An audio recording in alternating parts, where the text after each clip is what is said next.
¿Estaremos ahí? Chan, chan.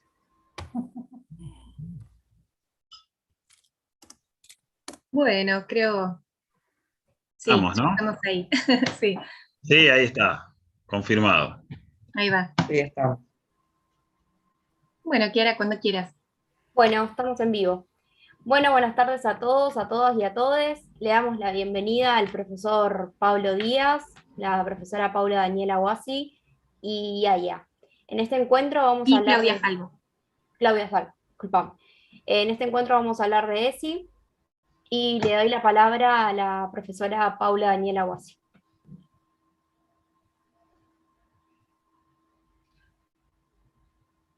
Pau, cuando quieras. Me presento.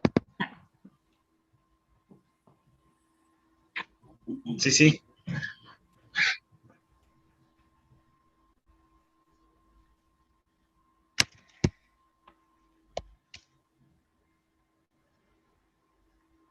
Se te escucha, Pau. Dale. Perdón. Bueno, mi nombre es Paula Daniela Guasi, yo soy profesora del Instituto 103 de Lomas y del Instituto 21 de Moreno. Soy profesora de Ciencias de la Educación. Y bueno, vamos a charlar un poquito acerca de cómo se fue conformando el trabajo docente, especialmente en las mujeres. Clau. Sí, hola, buenas tardes a todos, a todas, a todos. Mi nombre es Claudia Falvo y bueno, hace tiempo que vengo trabajando en los estudios de coloniales de género en la educación. Trabajo actualmente en el 104 y también de clases en secundaria.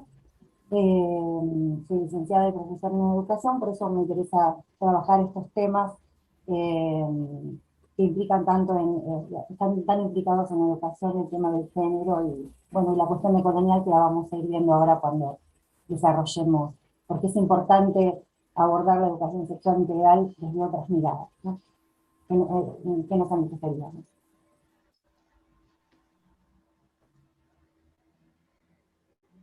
Gracias, Clau. No, Bueno, mi no. nombre es Eliana, Eliana Vázquez, me dicen Yaya desde que nací. Bueno, soy profesora y licenciada en la enseñanza de las artes y licenciada en filosofía y hice también una diplomatura en filosofía latinoamericana y soy fitoterapeuta también. Bueno, en este caso vamos a conversar un poquito sobre algunos criterios de la ESI y la educación sexual integral. ¿Por qué integral? Eh, y sobre algunos conceptos relacionados con la identidad, sobre esta idea, esta noción que nos convoca, que es que ESI es todo, que no hay ningún aspecto de la vida que quede fuera de esta ley incluso, y también a algunos conceptos sobre la injerencia de la adultocracia en la niñez, ¿no? Y la obediencia y la desobediencia. Pero bueno, vamos a estar un ratito ahí conversando. Trabajo en varios institutos del conurbano, en general, varios. 104, el 103, el 53, el 99, la EMBA de Quilmes también. Y bueno, esperemos que tengamos un espacio de intercambio donde nos enriquezcamos todos. Bueno, yo soy Pablo Díaz, mis conocidos me dicen Paco, es como mi nombre que me han puesto mi sobrino y mi sobrina. Soy músico, profesor de música, orientado en la educación musical, licenciado en artes, y bueno, acá también soy tallerista en el SUTEBA de ESI, y hemos propuesto bastantes talleres, vivimos trabajando en talleres, sobre todo lo que es vinculado al arte y la ESI, y acá vamos a estar hablando un poquito del cuerpo, ¿no? El cuerpo como un territorio en disputa, el cuerpo como un territorio que va a desacatar la norma sancionadora, ¿no? Así que bueno, va a estar entretenido, esperemos, siempre decimos lo mismo, que lo importante en estos encuentros es participar, es sacar todas esas dudas, esas propuestas, esas, no sé, aportes que puedan hacer cada uno desde su lugar. Esto está buenísimo si es recontra dialogado, es un conversatorio, no es tan estructurado por ahí como cuando uno está en una clase, sino que tratemos de aportar. No hay preguntas yo siempre digo, no hay preguntas como llamamos entre comillas tontas, sino que hay preguntas, y toda pregunta es recontra interesante, porque obviamente la formulamos desde nuestro lugar, de nuestra inquietud. Así que nada, bienvenidos a todos y espero que lo disfruten, que esté buenísimo.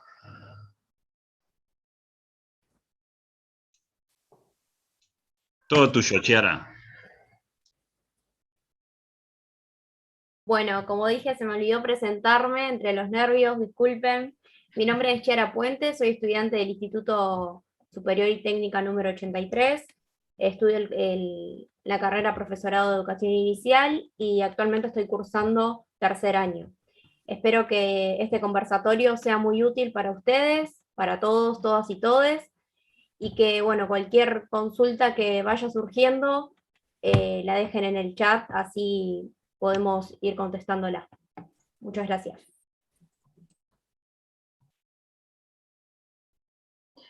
Bueno, comenzamos entonces. La idea es que sea un diálogo, que justamente el criterio del concepto sea un conversatorio, ¿no? Cada uno y cada uno de los profes que nos vemos acá, como saben los usuarios, va a exponer un ratito, unos minutos, ¿no? Y para no interrumpir, cuando termina cada uno, Kiara va a recoger los comentarios, preguntas, consultas que haya en el chat, así que todo lo que tengan ganas de decir, preguntar, comentar, opinar, criticar, todo es bienvenido. Así que no duden en decir todo lo que piensan, porque justamente para nosotros se constituye como un conversatorio gracias a sus intervenciones también, ¿sí? Así que bueno, sabemos que hay estudiantes, profes, compañeros y bueno, probablemente también personas que no están estudiando, ¿no? Bueno, mi propuesta es más bien una introducción al porqué de esta titulación de que la ESI es todo, o que ESI es todo, ¿no? Que no hay ningún aspecto que quede fuera de esta ley que abarca todos los aspectos de la vida humana, todos los aspectos de sujetes que nos conforman incluso dentro de nuestra subjetividad y de nuestra persona, ¿no? Entonces, bueno, voy a compartir un PowerPoint muy sencillo. Les comentamos también que esto comienza por 2 talleres, o taines, como le llamamos quienes trabajamos en inicial, especial o primaria, que son talleres interdisciplinarios, ¿no? Y comenzamos así como pensamos y decimos nosotros, como un semillero para renovar o proyectar. Quizás renovar sería como algo un poco lejano, muy pretencioso. Tenemos la idea, las ganas, el deseo de proyectar al menos una mínima renovación en este sistema educativo que muchas veces a muchas y muchos de quienes estamos acá nos ha hecho sentir oprimides, nos ha mostrado que la educación tiene una estructura tecnocrática, mecánica, que no fomenta sujetos autónomos y que no nos permite de alguna manera crecer como personas, ¿no? Que la educación termina siendo una estructura lisa y llanamente, no para la vida, sino para meramente tener un título o un cartón que nos permita ejercer o que nos permita trabajar. Esa es un poco alguna de las nociones que tenemos quienes estamos acá y quienes nos habíamos reunido para formar estos 2 talleres. Estos 2 talleres que hicimos se conformaron en 2 sábados diferentes hace un tiempo atrás, y les queríamos compartir porque todo el material que trabajamos está volcado en 2 aulas de Classroom. Hicimos 2 talleres, uno se llama justamente ESI es todo, donde vamos a replicar algunos de los conceptos e ideas que trabajamos, y otro que era sobre arte y educación, y se llamaba Hablamos muchos idiomas, hablamos muchas lenguas, y allí también podrán ver los talleres que hicimos, lo que expusimos y lo que fuimos trabajando. Así que en mi presentación lo primero que quiero compartirles es aquí abajo pueden ver el aula de Classroom, para que se anoten y puedan entrar también, ¿no? Al aula, a chusmear, a visitar, ¿no? Es como abrir la puerta del aula y ver qué se estuvo trabajando en este taller que le pusimos ESI es todo. ¿Mm? Bueno, en mi caso la propuesta era esta titulación, hecha la ley, hecha la trampa, ¿no? Y el Classroom, como les decía, el aula, esta es la clave, UDH6CHI. Así que cuando quieran pueden ingresar, así también pueden visualizar un poquito lo que fuimos trabajando, ¿no? Bueno, voy a pasar a mano las diapositivas porque en realidad lo que más me interesa es que trabajemos un poco algunos conceptos, algunas ideas o algunas nociones, ¿no? Estimamos que la mayoría de las personas que están presentes conocen la ley. Si no la conocen plenamente, al menos se han acercado, tienen un mínimo interés, ¿no? Y con eso dar un paso adelante, ¿no? Como decíamos en los talleres, cuando nos desnudamos para dar un paso adelante y nos animamos a desnudarnos, ¿no?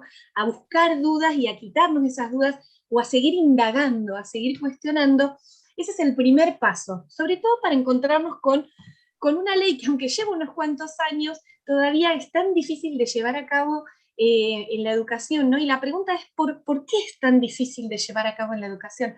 ¿Por qué es tan difícil que en todas las escuelas, en todas las instituciones, realmente la ESI esté atravesando todos los espacios educativos? Y bueno, uno de los primeros aspectos que queremos trabajar es un poco esta noción de echa la ley, echa la trampa, ¿no? Antes de que la ESI sea ley, era un problema hablar de sexualidad, y ni hablar si consideramos la sexualidad de un aspecto integral, ¿no? De un aspecto abarcativo.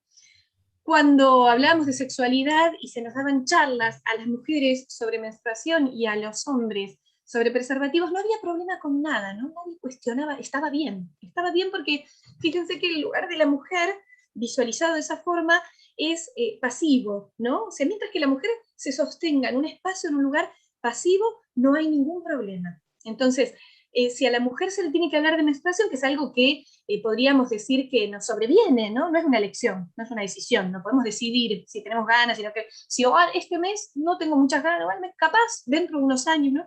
No son decisiones, es algo que nos sobreviene. En cambio, pareciera que la responsabilidad de la decisión, por sobre todas las cosas en la sexualidad, estaba puesta focalizada en el masculino, que tiene que aprender a usar un preservativo. Frente a esa situación, nunca nadie cuestionaba nada, no era un problema. Esa era la clase de educación sexual, ¿no?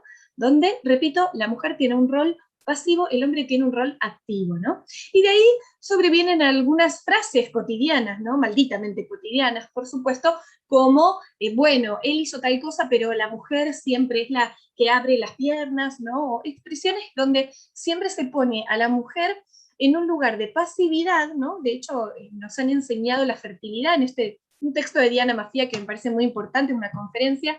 Ella se llama Sobre sujetos y saberes, y ella menciona, ¿no? Este lugar en la fertilización de la mujer que ocupa un rol absolutamente pasivo, y así nos fueron enseñando año tras año, siglo tras siglo probablemente, que ese momento de la fertilización el hombre era el que fertilizaba a la mujer. Había un espermatozoide glorioso, ¿no? Y la mujer estaba como pasiva en la torre, metafóricamente diría, esperando a ser, ¿no? Pasivamente fertilizada, ¿no? Entonces, todos esos conceptos que han puesto a la mujer en ese lugar de espera, ¿no? Bueno, ya te va a llegar, en ese lugar de espera, con estas frases cotidianas instaladas también, ¿no?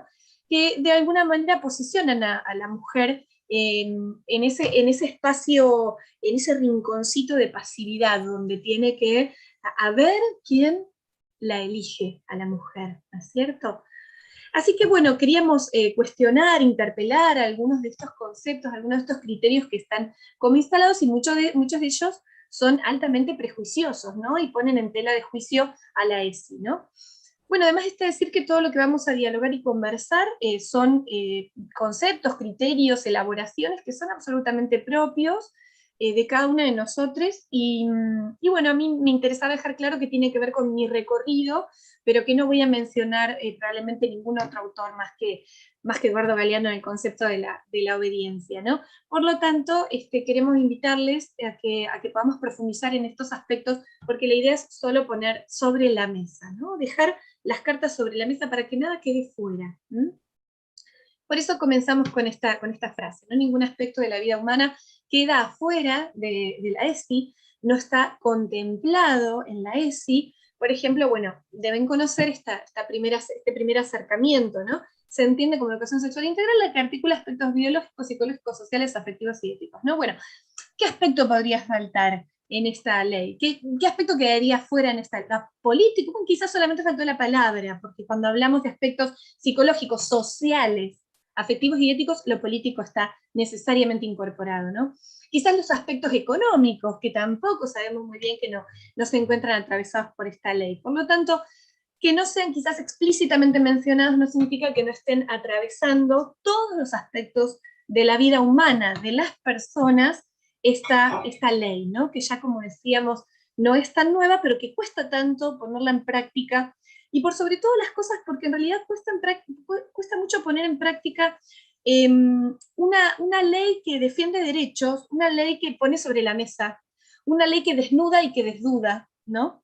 Cuando en realidad antes sucedía, yo fui víctima de que me hayan, por ejemplo, expulsado de una escuela secundaria porque dialogaba con mis estudiantes de la secundaria, ¿no? sobre estos temas, y era muy mal visto, era terrible, ¿no? Sin embargo, esto sucedió hace 10 años, ¿no?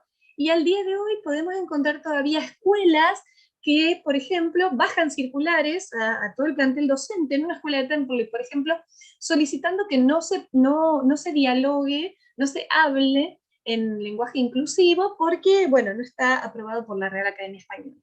Todos estos prejuicios, en realidad, surgen, echa la ley, echa la trampa, porque, digamos, antes nadie cuestionaba nada, no era un problema. Cuando a mí me han enseñado, si vos entras a un lugar y hay 1000 mujeres y un varón, yo no me olvido más ese momento en mi escuela, no me lo olvido más. La profesora de lengua y literatura dijo, en ese momento se habla en masculino porque hay un varón, aunque hubieran 1000 mujeres, ¿verdad?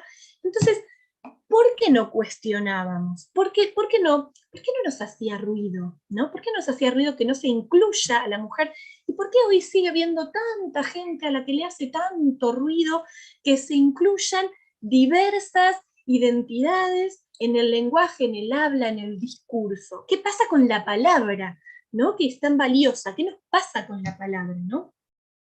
Por eso, bueno, me parecía muy importante recordar este criterio de que todo lo que yo pienso, todo lo que yo hago, todo lo que yo siento, me planifica en mi identidad. Y mi identidad no tiene por qué, probablemente aún, no importa la edad que yo tenga, no tiene por qué estar definida, ¿no? Y vuelvo a este concepto que les mencioné de la adultocracia, que pareciera ser que los adultos, las adultas siempre tienen todo tan claro, que le van a decir a las niñeces, a las niñas, todo lo que tienen que hacer, porque ya lo saben, porque ya lo vivieron, ¿no?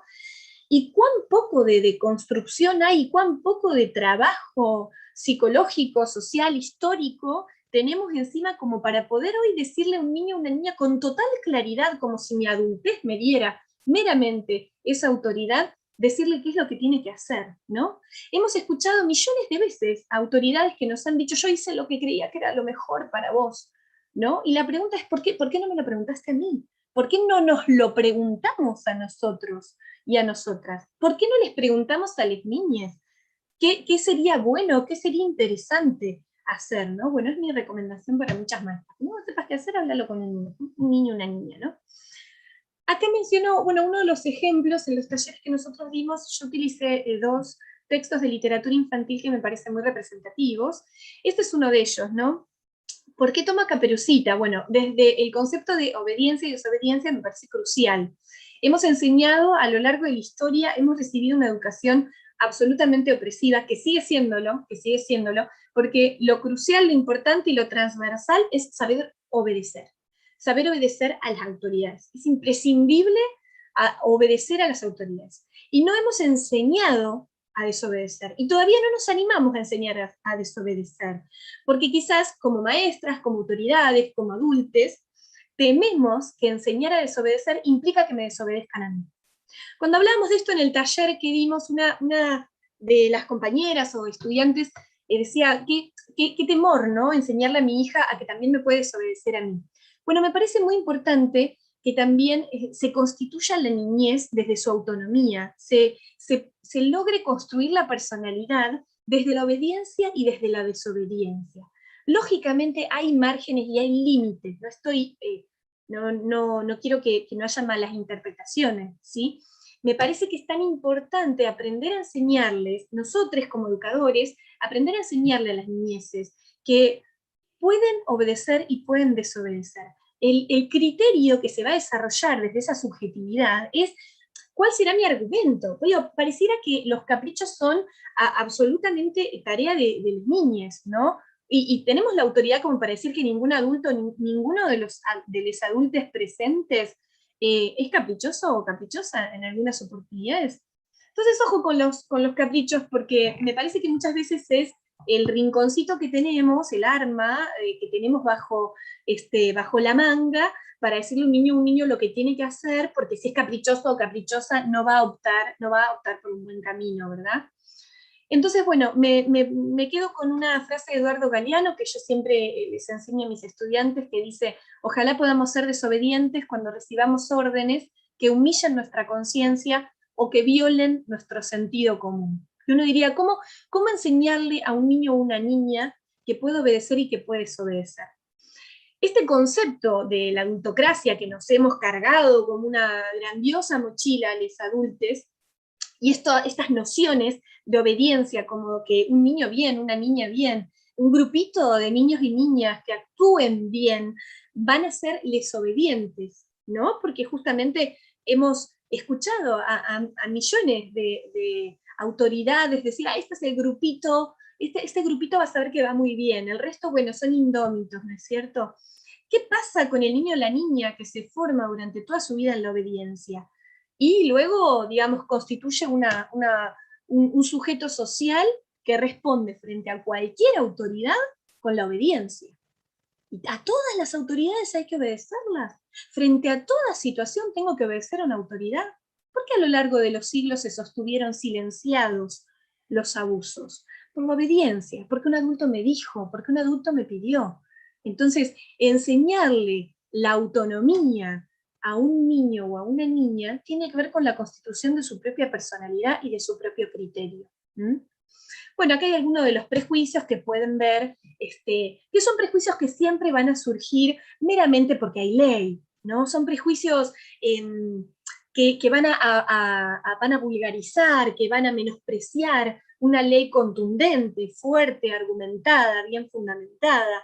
Entonces, digamos, es necesario en la cultura de la banalidad, en la cultura de la trivialidad, necesariamente poner en tela de juicio una ley que abre, una ley que pone sobre la mesa, una ley que se la banca, hablando mal y pronto, ¿no? Entonces, en la generalidad de la sociedad podemos escuchar cualquiera de estos prejuicios que, digamos, son propios, son propios de seres humanos que no tienen ganas de leer la ley, y si la leen la van a leer con un filtro previo que tiene que ver con este prejuicio de la necesidad de no desnudarnos, porque cuando nos desnudamos, cuando nos descalzamos, para abordar un concepto, para abordar un criterio que no es tradicional y por ende nos da seguridad, entonces nos vemos expuestas y vulnerables inevitablemente. Entonces, comprendemos que no es fácil descalzarse, desnudarse, para poder abordar un tema tan doloso para muchas de nosotras, y un tema y nosotras también, y un tema que también es tan controversial. Ahora, si no nos animamos a ponerlo sobre la mesa y dialogarlo, entonces, ¿qué vamos a hacer? Vamos a seguir en la hipocresía y en el silencio, y a seguir dialogando sobre identidades aplastadas, oprimidas, ¿no es cierto? Me parece muy importante tomar este principio filosófico original de que A es igual a A, idéntico a A únicamente, solo y solo sí, ¿no?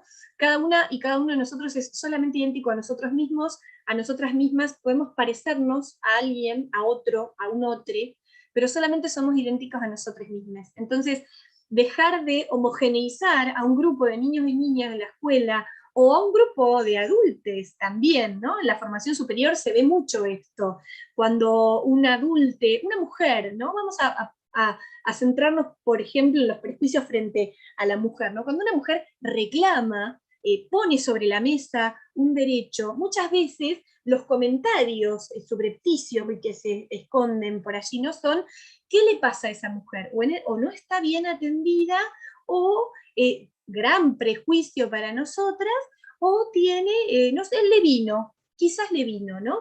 Esos dos prejuicios que subyacen incluso a la palabra dicha, ¿no es cierto?, que se encuentran detrás incluso de la palabra dicha, lo que generan es posicionar a la mujer que reclama sobre derechos en un lugar absolutamente mediocre, ¿no?, absolutamente superficial. Ni hablar si detrás de ello va la concepción de la histeria y de la mano de ello, por ende, las pastillas, ¿no? Hablando mal y pronto. Entonces, narcotizar, por ejemplo, el espacio de lucha de la mujer, el espacio de reclamo, el espacio de reconocimiento, no es una cuestión menor también, ¿no?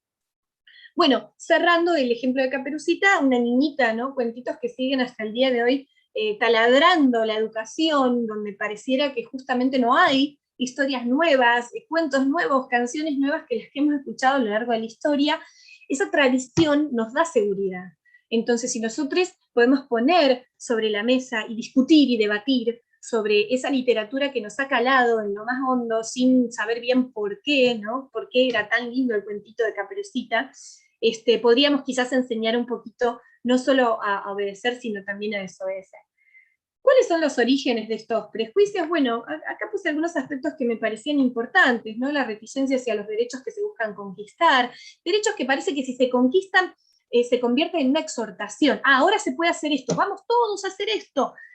No, abrir la puerta no necesariamente sea una exhortación, ni tampoco una invitación, ni siquiera lo es simplemente abrir la puerta del armario, que durante siglos estuvo cerrada.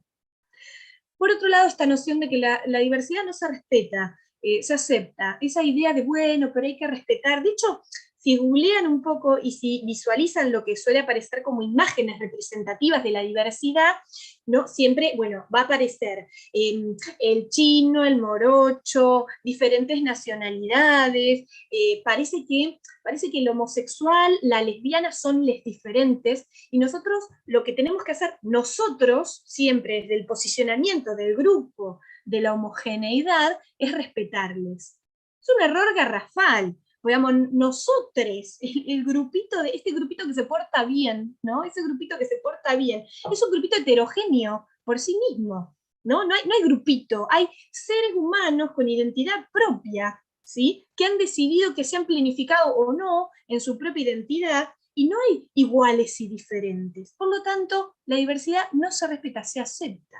Es algo propio de cualquier grupo humano.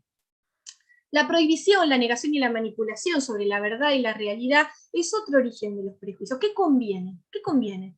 ¿Un grupo de personas que sean obedientes? O, ay, estos niños, esta niña me tienen súper cansada porque todo lo que hago no lo quieren hacer. Y bueno, y quizás te interpela a ser un poquito más persuasiva, un poquito más persuasivo, ¿no es cierto? Si yo tengo que aprender a ser una madre, un padre, una autoridad de cualquier índole, maestra, actor social, lo que sea, y ser un poquito más elocuente, bueno, deberé fortalecer mis argumentos, ¿no? Porque, bueno, acá menciono el tema de las normas morales, muy presente en una de las materias que yo doy, y este cuestionamiento de si hay normas morales que sean universales, ¿no? Si las normas morales, no pegar, no sé, no hacer, hay miles de normas morales de las que nos llenamos y no tienen ningún asidero argumentativo más que el no le hagas al otro lo que no te gusta que te hagan.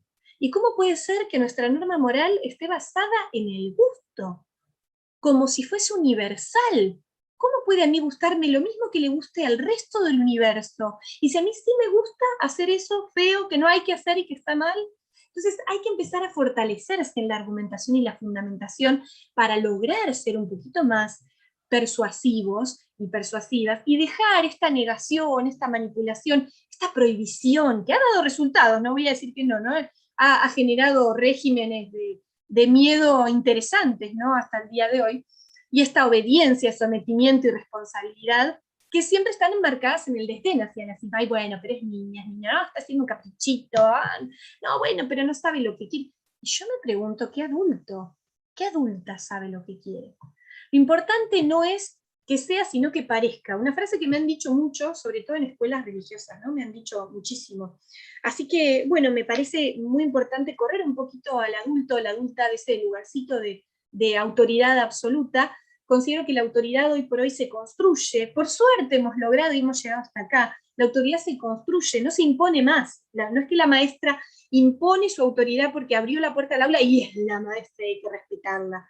Esas nociones, digo yo, hablando mal y pronto, de lamezuelas, de tanto y tanta docente, que porque alguien es autoridad hay que respetar, y vino la inspectora, y estuvo la directora, y me dijo que hay que hacer tal cosa. Entonces una pregunta, ¿vos estás segura de hacer eso? Porque es muy fácil la obediencia en la vida cotidiana. Yo hice lo que me dijeron, no soy responsable, no decidí, no tengo ni siquiera que argumentar, porque simplemente me dediqué a hacer lo que me dijeron que haga. Entonces, ¿dónde está la conciencia? Y de la mano de la conciencia, la responsabilidad que tengo sobre mis propios actos y mis propias decisiones.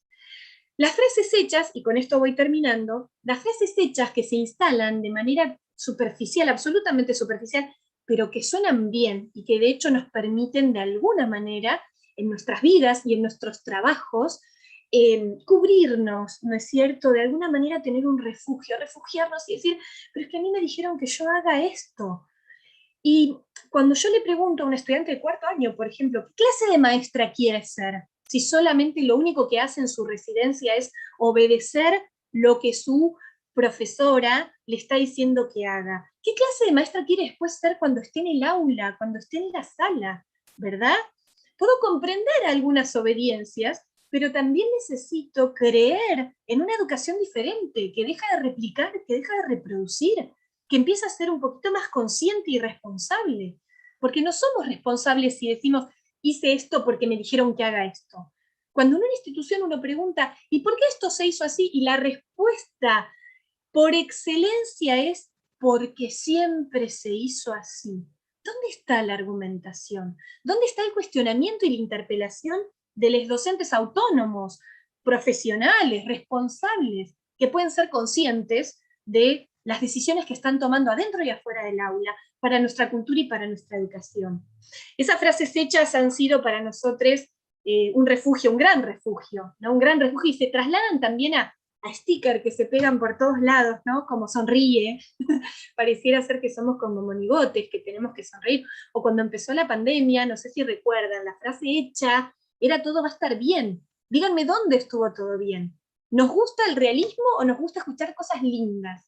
Pareciera ser que si somos buenas señoritas, y ahora van a tener el lugar de reflexionar sobre esto con la compañera Paula, si somos buenas señoritas, o señoritos, ¿no? Si somos modositos, si somos sometides, si somos buenitos, ¿no? Pues una expresión muy representativa también. Si somos buenitos y buenitas, pareciera ser que nos va a ir mejor, y por ende que tenemos menos responsabilidad sobre las decisiones que tomamos. Muchas veces nuestro refugio como adultos y adultas es decir, hice lo que pude. Y pocas veces decimos, yo hice lo que quise, me puede haber salido mal, bueno, me equivoqué, me acuerdo que me equivoqué, pero hice lo que quise. Porque muchas veces no hacemos lo que podemos, hacemos lo que queremos. Y refugiarnos en la decisión de una autoridad también es hacer lo que queremos. Por último, les quería dejar este cierre, ¿no? De alguna manera con una palabra que sane, ¿no? No estas palabras hechas, estas frases hechas, ¿no? Porque una cosa es que si yo estoy duelando, venga una amiga y me diga, todo va a estar bien, porque ella sabe que todo va a estar bien, porque ella sabe que yo puedo salir adelante, ¿no? Y otra cosa es que de forma masiva se reproduzcan estas frases que nos suenan bien y que nos gustan escuchar, pero que de realismo no tienen nada, ¿no? Ahí se me ocurrió otra, si lo puedes soñar, lo puedes hacer, mentira, es una mentira atroz, que suena divino para que lo pegues en el termo, pero que no tiene nada que ver con la realidad cotidiana. No porque lo sueñes lo puedes hacer, no es real, no es consciente, no tiene que ver con una conciencia de mi yo posicionada en esta realidad. Bueno, cierro entonces con esta necesidad de cuestionar todo régimen pactado en el cual yo no participé, pero sí se me impone, ¿no? Reglas impuestas. Bueno, la parte de la superficialidad es muy interesante también, y bueno, Tinelli, Legrand nos ayudan muchísimo con estos aspectos, son grandes personajes que son un ícono grandioso de la superficialidad y de instalar normas como tal y que sean respetadas y obedecidas, ¿no?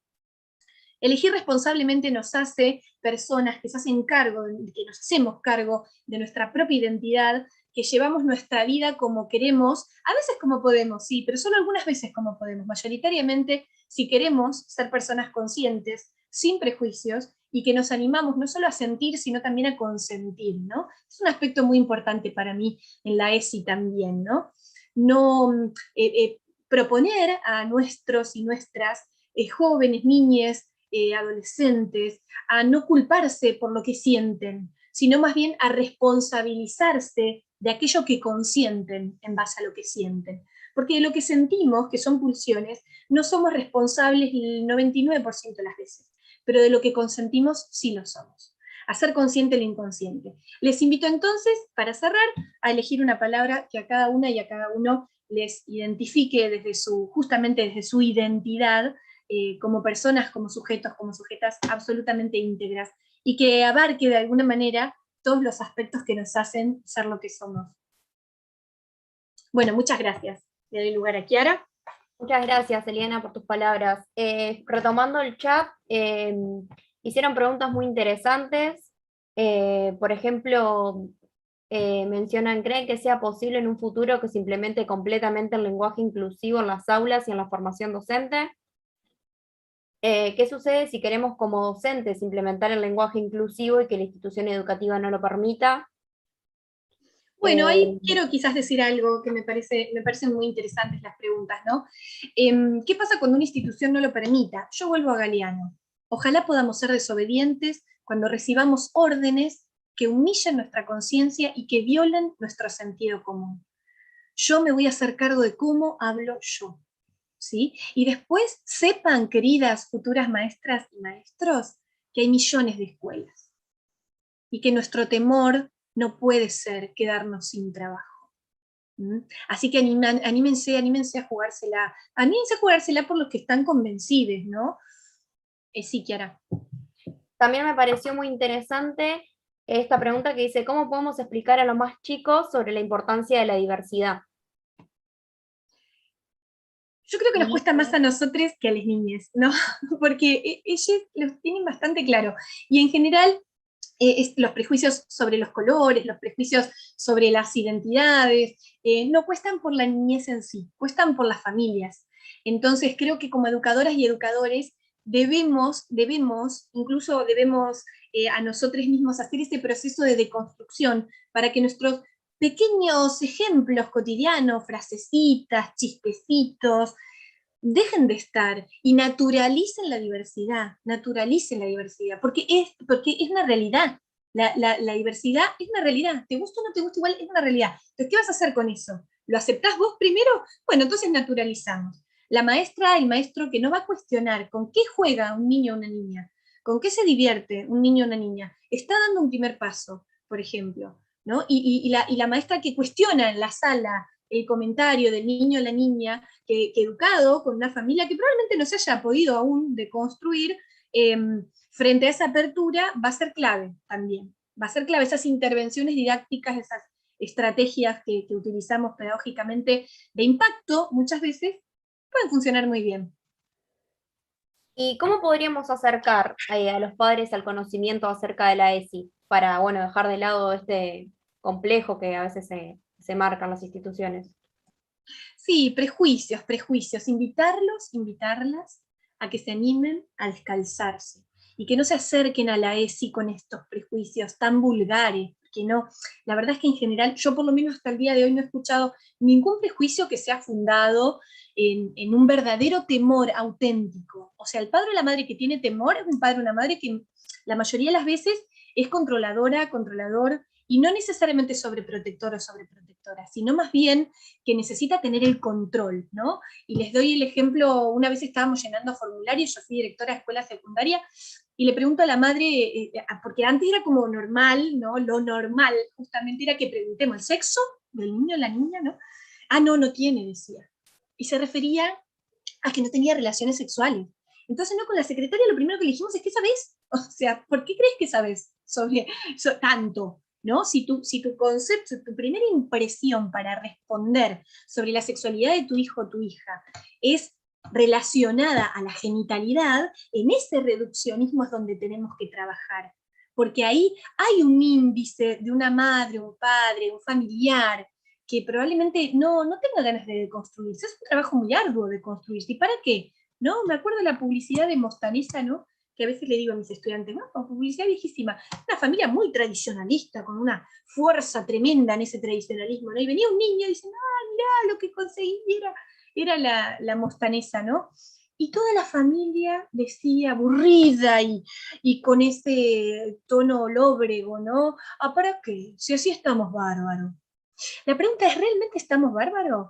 Porque hasta el día de hoy nos sigue pesando muchísimo lo que hemos vivido mujeres y hombres de opresión, siglos de opresión, y el patriarcado nos ha hecho demasiado daño. Entonces podemos quizás no querer hablar del tema, pero eso no significa que igual no nos haya oprimido. Entonces hay que tener muchísimo valor, muchísimo coraje para querer deconstruirse. Y bueno, y quizás ahí está el desafío de la maestra, del maestro, de la autoridad, del directivo, la directiva, de querer sentarse y decir, pongamos sobre la mesa esto que pasa, que puede no gustarte, pero pasó siempre.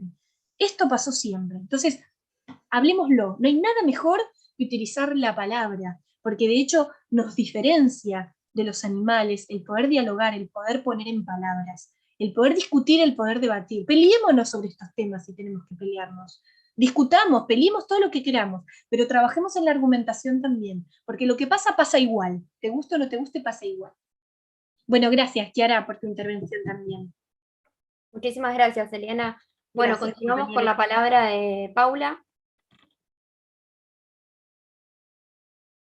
Claudia creo que venía, Claudia. Sí, pero no importa. Bueno, hola, buenas tardes. Bueno, voy a compartir pantalla primero un poquito. ¿Se me escucha bien ahora? Sí, perfecto. Sí, Claudia, se escucha perfecto. Aunque estaba bajito, entonces por las dudas pregunto. Bien. Bueno, vamos a comenzar con el tema a pensar un poquito el tema de la educación sexual integral. Si bien es una gran ley, como bien decía Yaya, la verdad que nos dio a los docentes, una gran herramienta. Yo trabajé durante muchos años en nivel inicial, casi 17 años, y cuando llegó la ESI, la verdad es que nos nutrió de un empoderamiento que antes no teníamos, porque si bien veníamos trabajando ESI de alguna manera, es como que nos fuimos amparados en este lugar, ¿no? Es grandiosa, pero sí tenemos que pensar un poquito de dónde, digamos, viene esa estructura que tiene la ESI, ¿no? ¿Desde dónde vienen esos conceptos? ¿Qué hay en la ESI y qué no hay, ¿no? Por eso, pensar desde una perspectiva decolonial, que ahora les voy a contar un poquito de qué se trata. No voy a ahondar en esto, lo traje por las dudas que alguien no conozca la ley de ESI, qué significa de alguna manera, cuál es el concepto que se entiende por sexualidad, que está ampliado, que un poco ya lo mencionó en su exposición, ¿no? Todo lo que implica la educación sexual integral. Los 5 ejes que tiene la ESI, ¿no? Respetar la diversidad, que ahí está de respetar, sería aceptar, deberíamos cambiarlo, ¿no? Pensando en la exposición de recién. Valorar la afectividad, reconocer la perspectiva de género, cuidar del cuerpo y la salud, y expresar nuestros derechos, ¿no? Son los 5 ejes que la ESI nos permite dialogar dentro y transversalizarla dentro del espacio escolar, ¿no? En todos los niveles, desde el nivel inicial hasta la universidad debería darse esto, ¿no? Yo me voy a centrar en pensar, saben que la ESI tiene 3 puertas de entrada importantes. La primera tiene que ver con la reflexión sobre nosotras y nosotros mismos. Es un poco también lo que ya estaba comentando. O sea, es el primer eslabón, de construirnos y repensarnos a nosotros mismos, ¿no? Por supuesto que está la enseñanza de la ESI, que tenemos el diseño curricular, tenemos la organización que hacemos en la semana de la ESI, o cómo lo transversalicemos en cada espacio escolar, ¿no? Los episodios que irrumpen, que no los podemos dejar de lado, ¿no? La importancia que tiene, no dejar pasar. Y bueno, la escuela, la familia, la comunidad, en relación a todo esto, ¿no? pero me voy a centrar, para pensar en la deconstrucción de la mirada decolonial, en las reflexiones sobre nosotros mismos, ¿no? ¿Por qué pensar en lo decolonial? Pero si ya la conquista pasó hace mucho tiempo, ¿qué tiene que ver con nosotros la conquista, no? Bueno, tiene muchísimo que ver, porque ese legado lo estamos, de alguna manera, a partir de ese hecho que lleva más de 500 años de historia, irrumpe y genera un proceso que les voy a tratar de sintetizar, algo que vengo trabajando hace mucho tiempo, y por qué pienso que la ESI deberíamos trabajar esta deconstrucción. Para seguir me gustaría que veamos 2 minutos de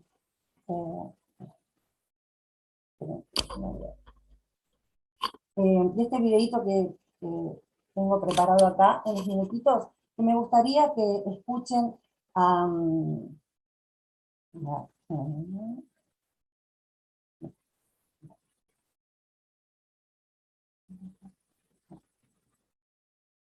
unos minutitos me gustaría que ustedes escuchen cómo Chimamanda Adichie, que es una escritora nigeriana, fue construyendo su corporalidad, ¿no? Son unos minutos, después el que quiere puede googlearla y escuchar toda la conferencia porque la verdad que no tiene desperdicio. Pero me gustaría que presten atención a esto.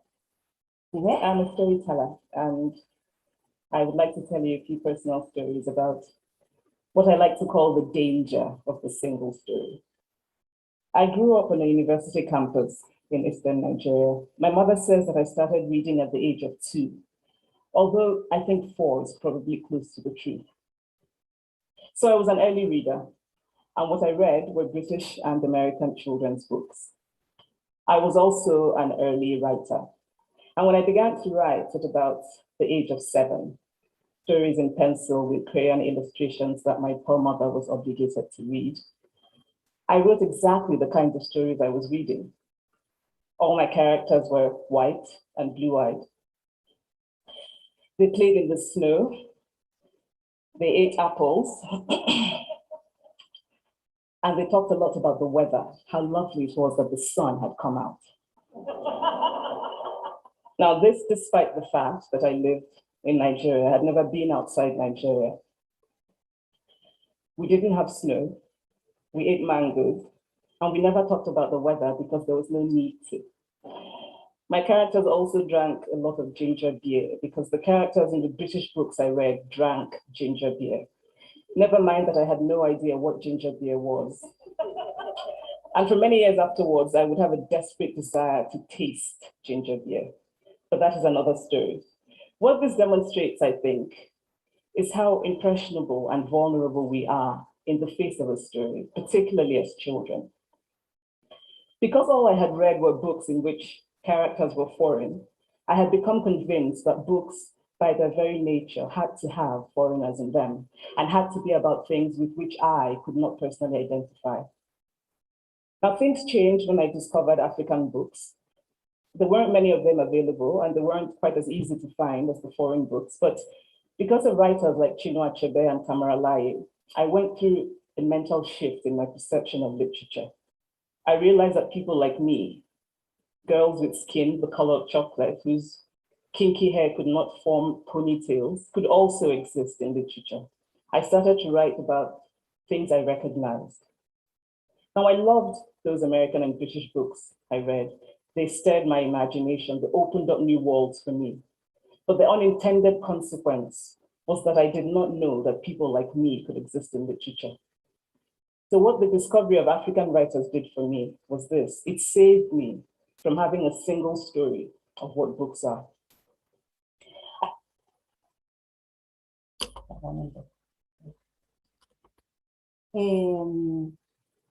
Bueno, elegí este pasaje nuevamente, ya lo había compartido en otra oportunidad, porque me parece que en este caso menciona la afrodescendencia, ¿no? Digamos, cómo una niña tan pequeña va corporizando un lenguaje, una corporeidad que no le es propia, ¿no?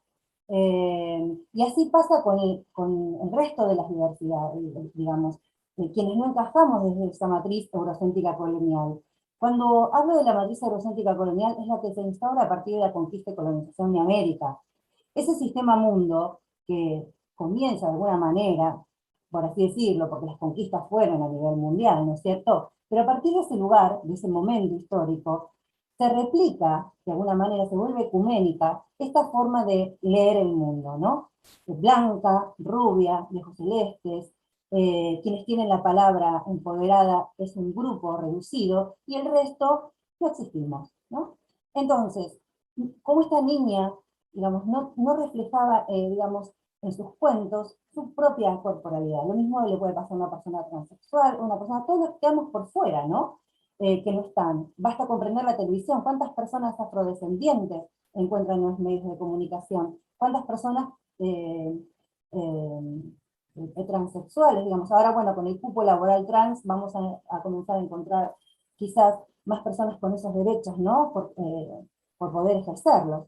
Pero llegar a todo esto, ¿no? Costó mucho y nos sigue costando mucho, ¿no? Entonces, por eso es muy importante pensar en cómo deconstruir toda esa matriz. De manera muy sintética, me voy a meter con el núcleo familiar, que es uno de los, a ver, ¿dónde estamos? Que es uno de los más importantes. Este material está tomado de Silvina Federici, que es una historiadora italiana, y en ella estudia cómo se fue transformando en la familia a partir del pasaje del feudalismo al capitalismo, ¿no? Cómo se va constituyendo. Y digamos, y toda esa constitución y todo ese imaginario que se construye en Europa es el que llega a América Latina a partir de la conquista y colonización de América, ¿no? Y el que se distribuye a partir de ahí. Ustedes piensen todo lo que sucedió, y un poquito lo voy a comentar yo acá, del pasaje del feudalismo al capitalismo, por ejemplo, se inventa de alguna manera, explica ella, la familia nuclear que conocemos hoy en día. No es que antes no hubiera familias, pero no estaba la sistematización y la organización que tenemos hoy en día, es la que heredamos hoy en día, ¿no?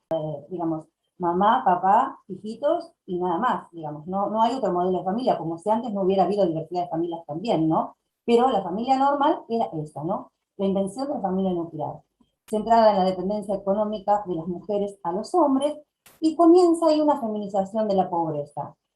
O sea, ver cómo esto se fue trasladando y cómo esto constituye un modo de ser mujeres, hombres, es muy importante tener en cuenta para deconstruir y ver desde dónde viene todo eso, ¿no? Pero, digamos, la importancia económica que tuvo esta organización, por eso cuesta tanto querer deconstruirla, porque es el pilar del sostenimiento de la acumulación originaria del capital.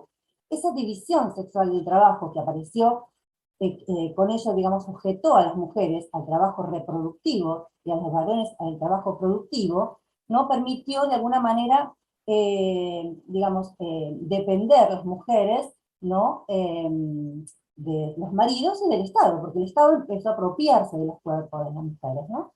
Y de los hombres también, porque servían como maquinaria para poder producir dentro de las industrias que se empezaban a reproducir, ¿no? De esta manera, bueno, la separación de la producción de la mercancía y la reproducción del trabajo generó esta división sexual del trabajo y esta dependencia de alguna manera, ¿no? La separación entre producción y reproducción creó una clase de mujer proletaria que estaba tan, como dice el texto, tan desposeídas como los hombres, pero a diferencia de sus parientes masculinos, la acumulación de trabajo y la degradación de las mujeres en una sociedad que estaba cada vez más monetarizada, casi no tenía acceso a los salarios, siendo forzadas hacia la condición de la pobreza crónica. ¿Y qué fue lo que heredamos? Separarnos de todo lo que podía darnos esa posibilidad de ser independientes y de poder pensar otro tipo de educación para nosotras. Así fuimos formadas, ¿no?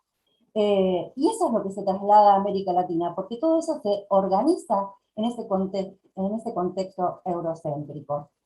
Esa acumulación originaria tuvo, digamos, hechos terribles, como el genocidio, por ejemplo, de las brujas, ¿no? En Europa. O sea, ¿quiénes eran las brujas? Eran las mujeres. ¿Y eran las mujeres por qué? Porque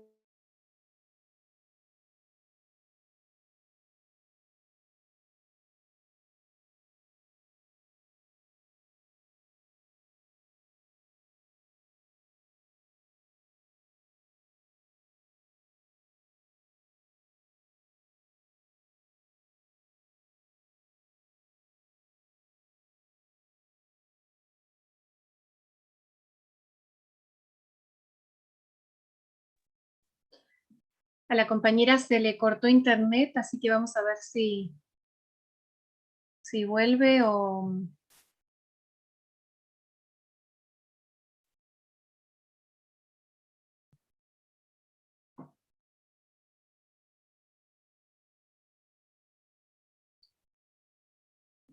Bueno.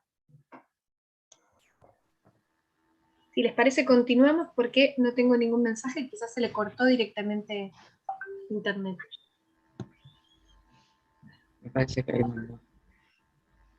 Ah, Se le tildó la conta. sí. Se le tildó y ahí dice que reinicia y vamos a ver si podemos continuar.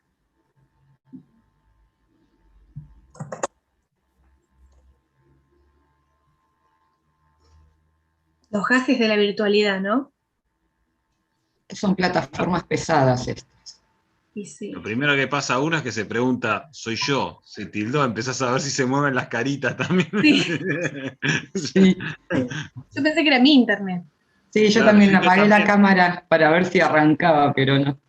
Yo también, encima abrí justo el WhatsApp y dije, no venía abriendo esto, ¿por qué toco el WhatsApp ahora? Digo.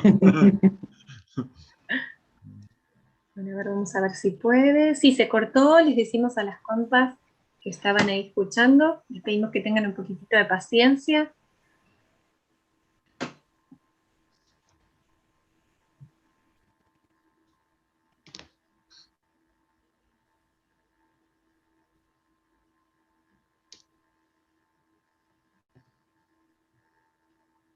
Bancamos un cachito que la profe se vuelva a conectar.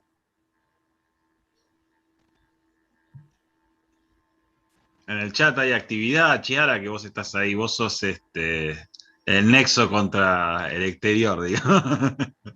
Sí hay actividad, muy poca igual, ¿eh? Ah, Sería sí, bueno que participen un poquito más. bueno. Exigente, Clara, ¿eh? Clara, participen. Bueno, como les decía hace Participen, un por ratito, favor. claro, tal cual. Y porque es lo que nos enriquece, ¿no? Como les Claro. decíamos hace un ratito en el chat, recuerden que les dejamos también la clave del aula de Classroom, donde subimos también material y los talleres que habíamos propuesto grabados, porque esto es una síntesis de un encuentro que hicimos que duró 3 horas, ¿no? Y ahí sí también ahí está. Hola, Clau. Ahí volvió. Ahí va, Sí, te sí, seguimos escuchando. Perdón. Bueno, No, nada, a veces le pasa, no sé por qué, la humedad, no sé. Bueno, les decía, entonces, este cambio, digamos, es el que se gesta en ese lugar de Europa y se traslada a América Latina.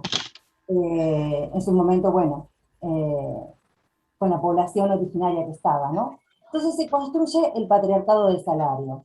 Degrada la maternidad como trabajo forzado, ¿no? Cualquier trabajo doméstico es considerado ama de casa, o sea, cualquier persona que no trabaja, o un varón que queda desocupado, digamos, todos entramos en esta de todos, entramos en, es considerado ama de casa, no era considerado productivo, y los gobiernos de las ciudades ordenaron, por ejemplo, a los gremios no pagarle a las mujeres o no contratarlas. Y acá empieza a separarse, digamos, de la esfera pública de la organización familiar. Cada vez se va metiendo para adentro, porque hasta ese momento las comunidades estaban más hacia afuera, ¿no? Las clases altas pasaron a ser propiedad de los maridos, las mujeres. En las clases bajas, la exclusión, si tenían que trabajar y el dinero era para el marido. Y fue la institución más importante para la apropiación, sobre todo el Estado, para el ocultamiento del trabajo de las mujeres, ¿no? O sea, esto es importante tenerlo en cuenta porque, digamos, ¿de dónde viene esto que aparece en la ESI? Esta familia nuclear que aparece también en la ESI. ¿Por qué no hay otras familias? ¿Por qué este es el modelo? Este es el que heredamos. Y que no está mal que exista, no estamos diciendo que no tenga que existir, por supuesto. Lo que tiene que estar es la diversidad, ¿no? Eh, Bien, esa acumulación de género entonces hizo una expropiación de los medios de subsistencia, requirió la transformación de los cuerpos, fue también una acumulación de diferencias y divisiones dentro de las clases trabajadoras, en la cual las jerarquías construidas a partir del género, así como la raza, ahora vamos a ver por qué, y la edad, se hicieron constitutivas de la dominación de la clase y de la formación del proletariado moderno. No podemos entonces identificar acumulación capitalista con liberación del trabajador. Todo lo contrario, mujer u hombre quedaron oprimidos en esta realidad, ¿no? Que fue la que heredamos. ¿Por qué entonces abordar la ESI pensando en la revisión desde la matriz eurocéntrica colonial? Y la idea es decolonizarla. No hablamos de descolonizar porque no podemos volver atrás lo que sucedió.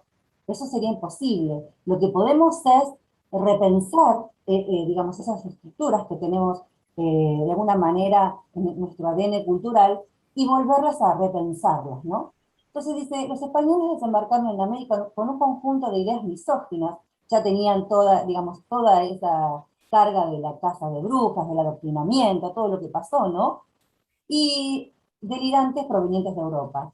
Estas nuevas configuraciones nacidas en Europa impactan durante la conquista y reorganizan la vida social de los pueblos indígenas, según la división sexual de trabajo que los conquistadores traían, ¿no?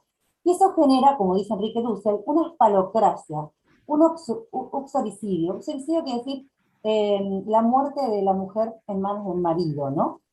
En esta filosofía de la liberación del trabajo, Enrique Dussel es un representante de esta filosofía, que es sumamente interesante. Si alguien no la conoce, invito a que la busquen y la lean, porque la verdad que es un antes y un después.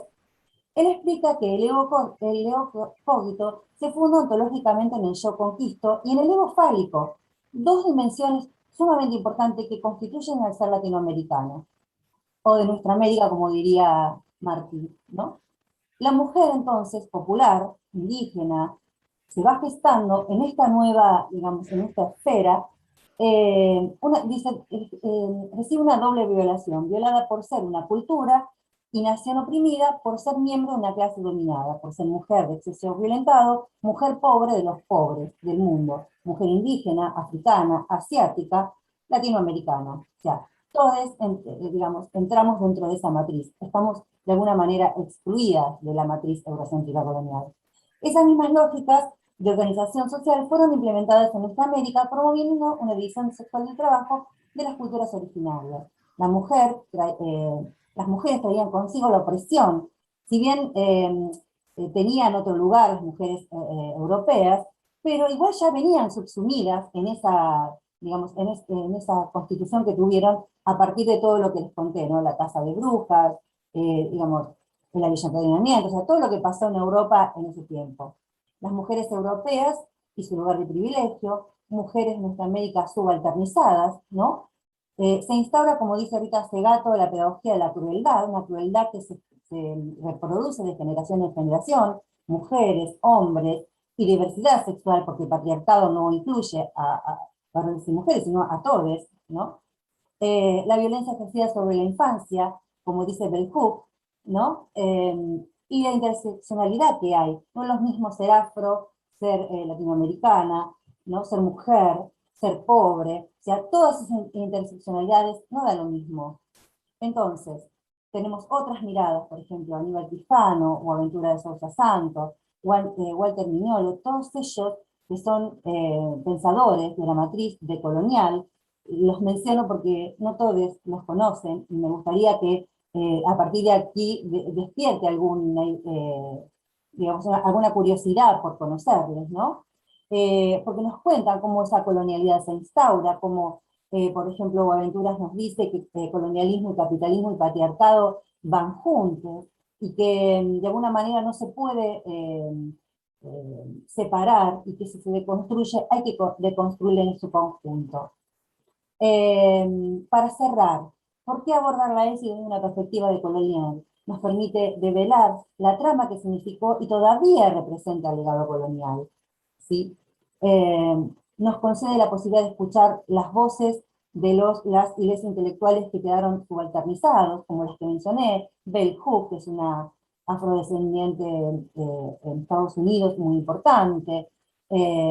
Bueno, hay infinidad de mujeres y de hombres y de otras identidades sexuales que tienen mucho para aportar y decir. El modo de ver el mundo desde Occidente se nos presenta tras el proceso colonizador como el único autorizado para explicar qué sucede en América Latina en particular, y en el resto de los países colonizados en general, porque el patrón dual que conocemos como colonialidad, modernidad, se establece a partir de la conquista y colonización de América. Comprender la ESI desde una perspectiva decolonial nos permite descubrir y sacar a la superficie cómo las sociedades colonialistas y por ende capitalistas clausuraron y se apoderaron de los cuerpos de las mujeres y de las autoridades. Podemos ver cómo las políticas públicas promovieron una clara anulación de nuestra identidad, convirtiendo nuestros cuerpos en una prisión, porque sobre nuestro cuerpo fue asentado toda la estructura económica que se establece con la invención de la familia patriarcal. Al centrar esa dependencia económica de las mujeres y los varones, se produce una feminización no solo de la raza, sino también de la pobreza. Cabe aclarar que género y raza, digamos, de alguna manera, que parecen dos términos distintos, pero es exactamente lo mismo, porque en el sentido de cómo digamos, se inferioriza de alguna manera a la raza, ¿no? Por su biología, y a las mujeres también, digamos, y a los géneros también, ¿no? Por su biología supuestamente son inferiores, ¿no? Los que nos deja en una situación de subordinación que se transforma en una vulneración, puesto que nos obliga a realizar tareas de cuidado independientemente de nuestras que sean. Karina Vidaseca, que es una intelectual argentina que trabaja en los temas decoloniales, nos dice: lo poscolonial evoca la tensión entre la superación del colonialismo y la persistencia de la colonialidad, que regula tanto las identidades de sexo o género como las raciales y políticas, porque están interseccionalizadas, ¿sí? Comprender esta relación es fundamental para pensar caminos tendientes a la deconstrucción. O sea, cada vez que nosotros pensemos en una práctica, tenemos que pensar desde dónde la tomamos para que nos ayude a deconstruir un poquitito, ¿sí? Como este video que acabamos de ver, digamos, ¿cómo deconstruimos esto? Necesitamos orientarnos en la dirección de un proceso de descolonización cultural, intelectual y corporal para liberar al opresor que nos habita. Porque como dice Orde Lorde, otra afrofeminista estadounidense, las herramientas del amo nunca desarmarán la casa del amo con las mismas herramientas del amo. Si insistimos en sustituir una versión hegemónica por otra, continuamos el proceso de la colonialidad interna. O sea, esta no es la verdad absoluta. No se trata de cambiar, digamos, desde cero o anular la mirada. No se trata de estar en contra del europeo, ¿no? No es en contra de, sino es en diálogo con esto, ¿no?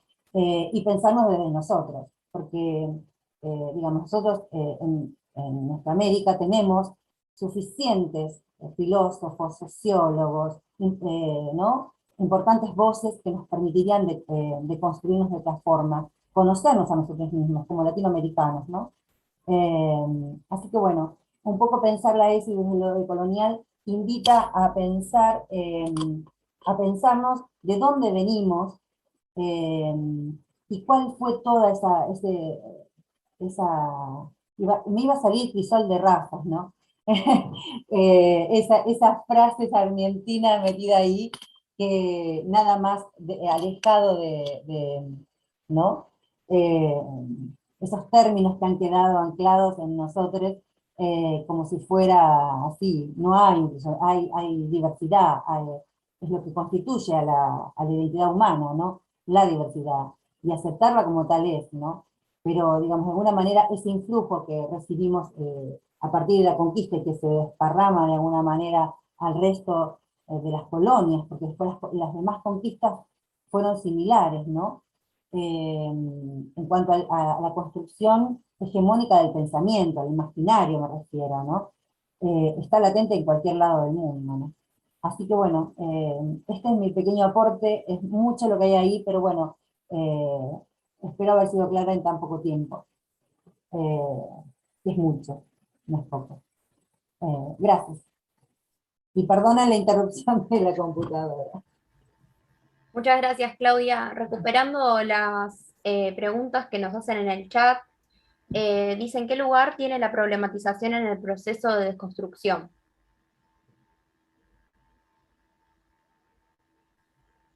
¿Pensarlo de colonial? Creo que hacen referencia a eso, sí. Y bueno, pensar esto que estuve trabajando, ¿no? Pensar, no entiendo muy bien a qué viene la pregunta, pero bueno, se me ocurre que es pensarnos, digamos, en toda esa historia, porque es la única manera de poder entender, digamos, esa matriz, ese imaginario único que tenemos, ¿no? Como lo blanco, lo europeo, lo que viene de Europa, lo que viene de afuera, ¿no? Que está todo el tiempo. Basta con recorrer cualquier institución educativa, vamos a recorrer solamente la mirada europea. ¿Cuántos han leído a Enrique Dussel? ¿Cuántos han leído a De Sousa Santos? ¿Cuántos han leído estos materiales que estoy proponiéndoles? Por eso hablé de autores, porque son autores que están relegados y que no entran en las universidades prácticamente, salvo aquellos que somos desobedientes intentamos que las voces de estas personas que han trabajado un montón y que tienen mucho para decirnos, entren, para dialogar, para discutir, no para que sea otra hegemonía. ¿Sí? Gracias, Claudia. No, de nada.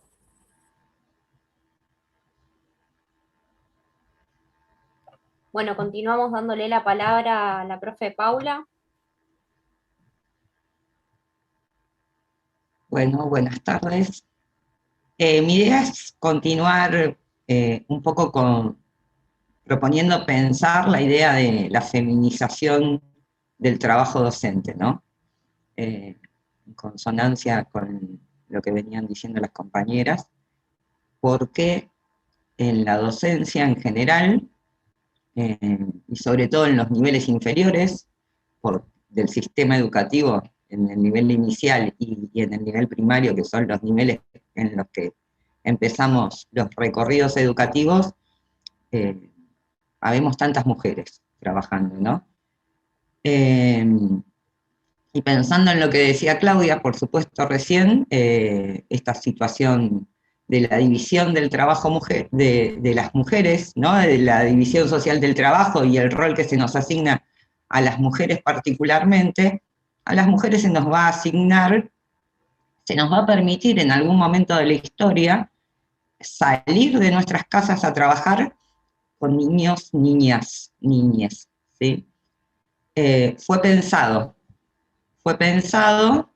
fue planificado, y voy a compartir un brevísimo material que armé. A ver dónde estamos. Creo que acá. A ver si lo podemos ver.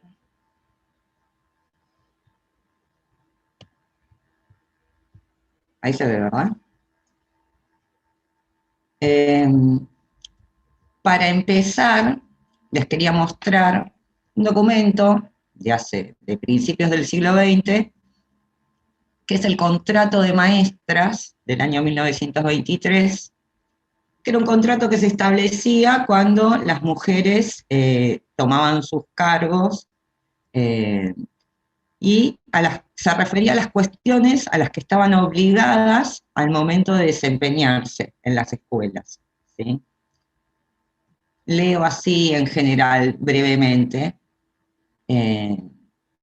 Entre la maestra tal y el Consejo de Educación, bueno, se establece el presente contrato, el Consejo de Educación acuerda pagar a la señorita, nótese, ahora vamos a ir a esa palabra, 75 pesos mensuales. La señorita tal no debe casarse, este contrato queda automáticamente anulado y sin efecto si la maestra se casa. No debe andar en compañía de hombres, debe estar en su casa entre las 8 de la tarde y las 6 de la mañana, a menos que sea para atender función escolar. No puede pasearse por heladerías del centro de la ciudad. No debe abandonar la ciudad bajo ningún concepto sin permiso del presidente del consejo. No debe fumar cigarrillos. Este contrato quedará automáticamente anulado y sin efecto si se encontrara a la maestra fumando. No puede beber cerveza, vino ni whisky. Este contrato quedará automáticamente anulado y sin efecto si se encuentra a la maestra bebiendo cerveza, vino y whisky. No podrá viajar en coche o automóvil con ningún hombre, excepto su hermano o su padre. No podrá vestir ropas de colores brillantes. No podrá teñirse el pelo. deberá usar al menos 2 enaguas, que era una prenda antigua que usaban las mujeres debajo de sus polleras. Debe mantener el aula limpia,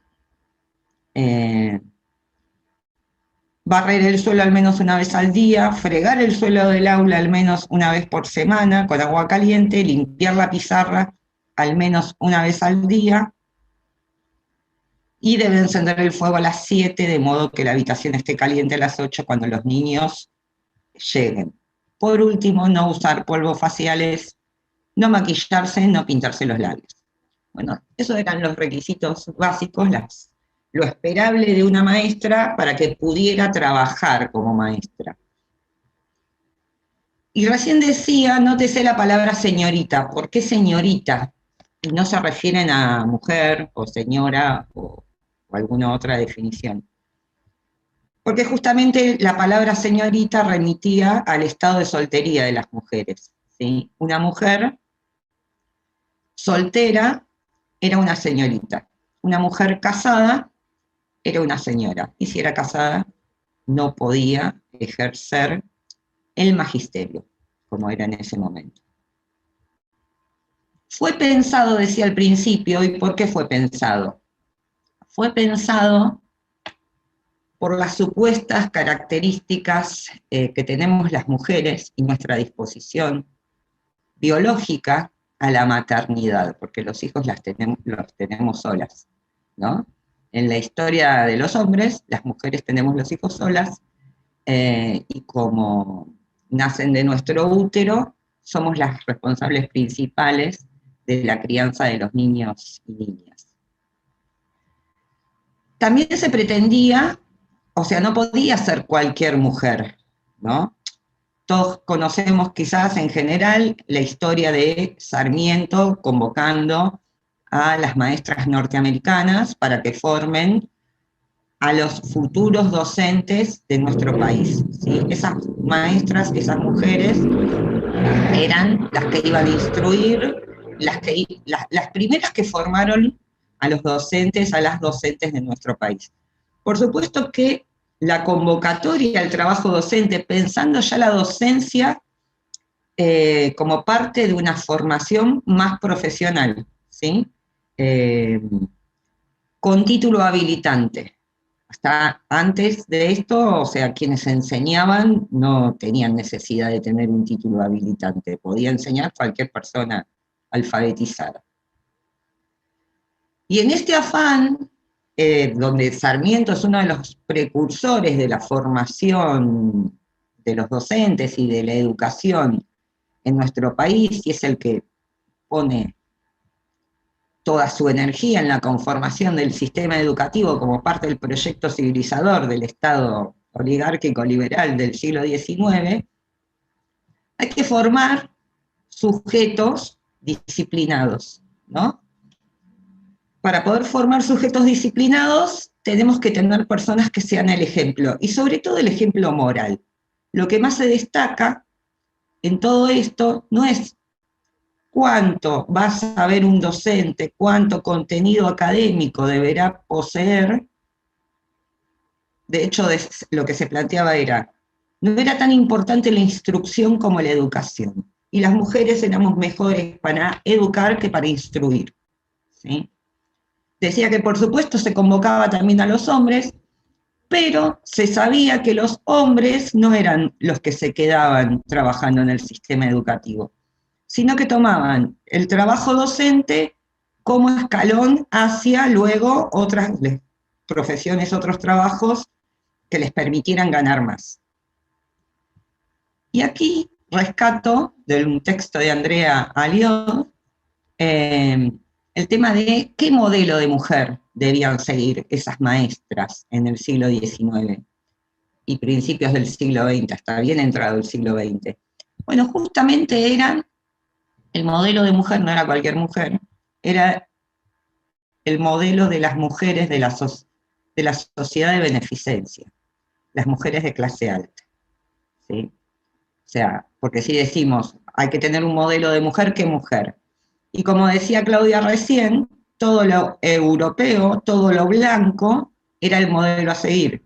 Las damas de beneficencia, perdón, por supuesto, eran todas señoras de clase alta, ¿sí?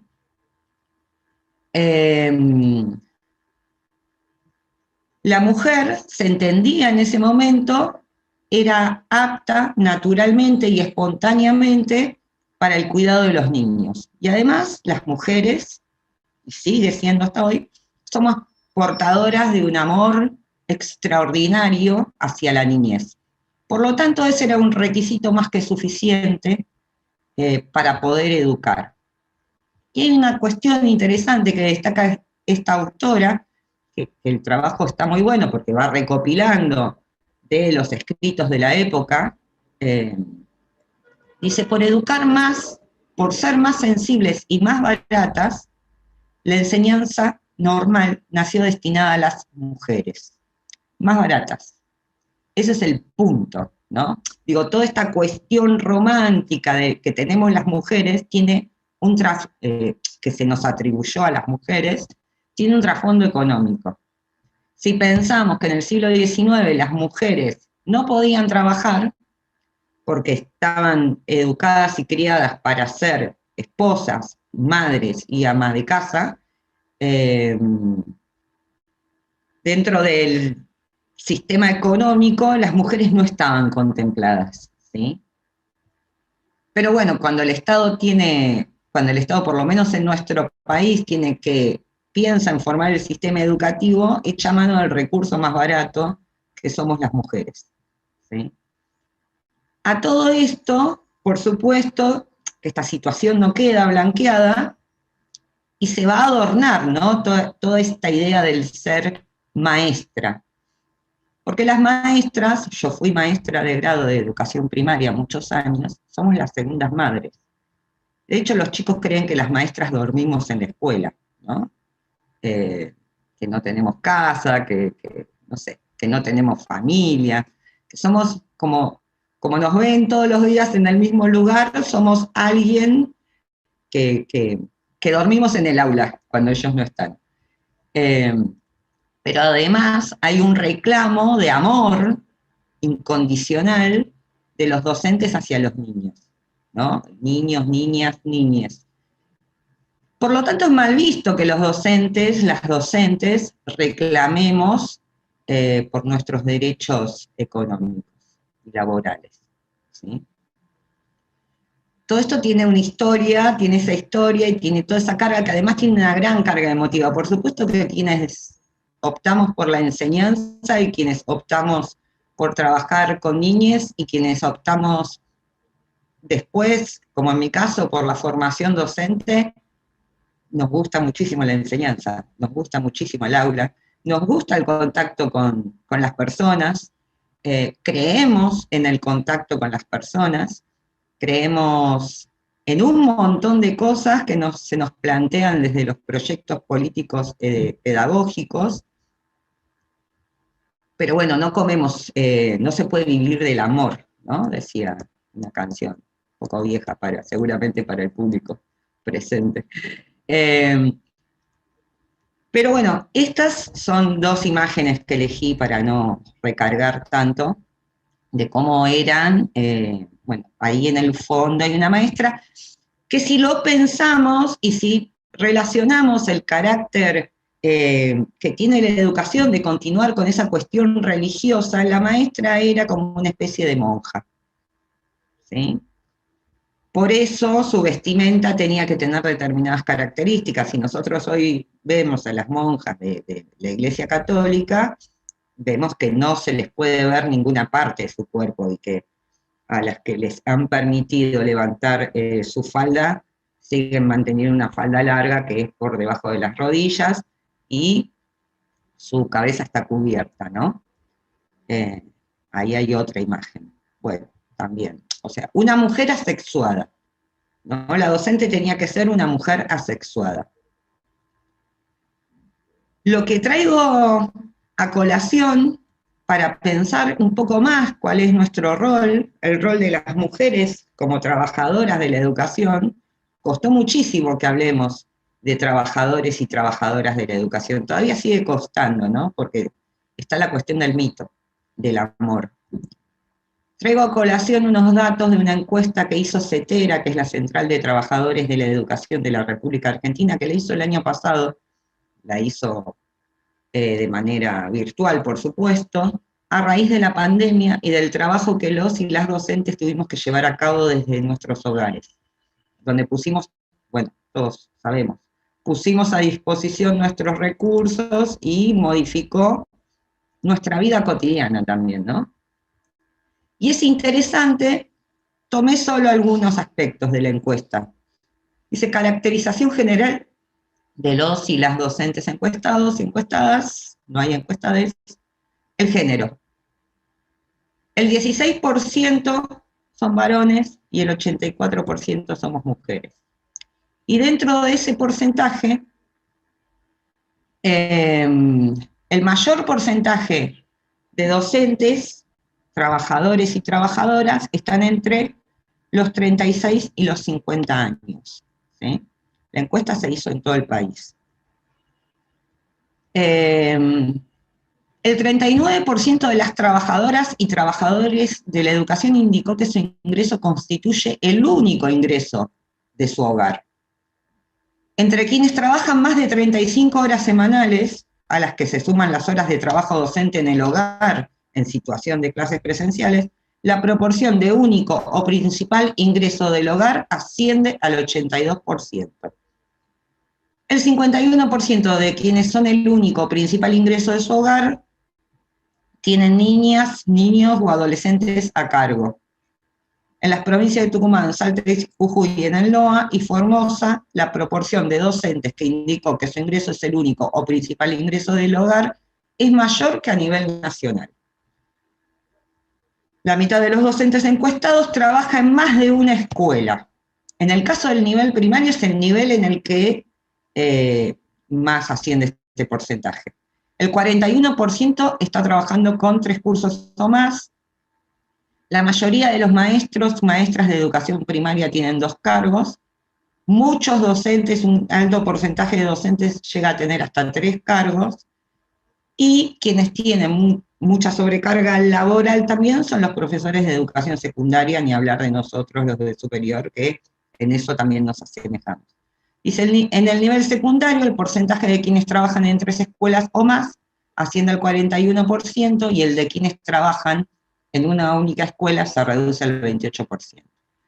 Siempre estos son algunos datos que me parecía interesante traer a colación, porque siempre se tomó el trabajo de las mujeres, docentes sobre todo, como una ayuda para el hogar, ¿no es cierto? O sea, nunca fue, o sea, era, la idea de la maestra era tener un esposo, por supuesto, como corresponde, porque corresponde estar casada, para toda mujer que se precie como tal, corresponde estar casada y tener hijos. Dentro del patriarcado las normas son así. Por lo tanto, el sueldo de una docente era un ingreso extra en la casa, ¿sí? Hay otros trabajos muy interesantes que tienen que ver con la clase social a la que creen los docentes que pertenecen y a la clase social a la que pertenecemos realmente, ¿no? Si partimos del hecho de las denominaciones, me parece que en esto es importante la denominación, el lenguaje, cómo nos reconocemos. Bueno, somos trabajadores y trabajadoras de la educación, y por lo tanto, como tales, trabajamos por un sueldo, ¿sí?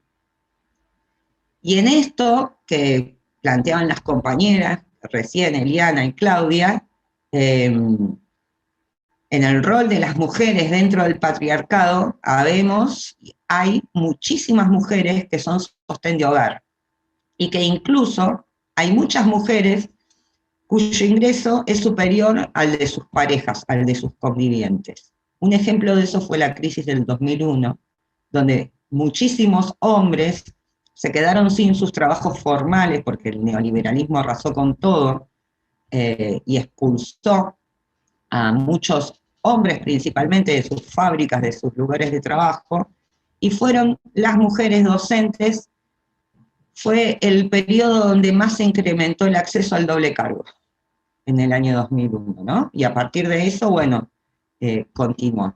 Las mujeres rápidamente salieron a parar la olla, como se dice popularmente,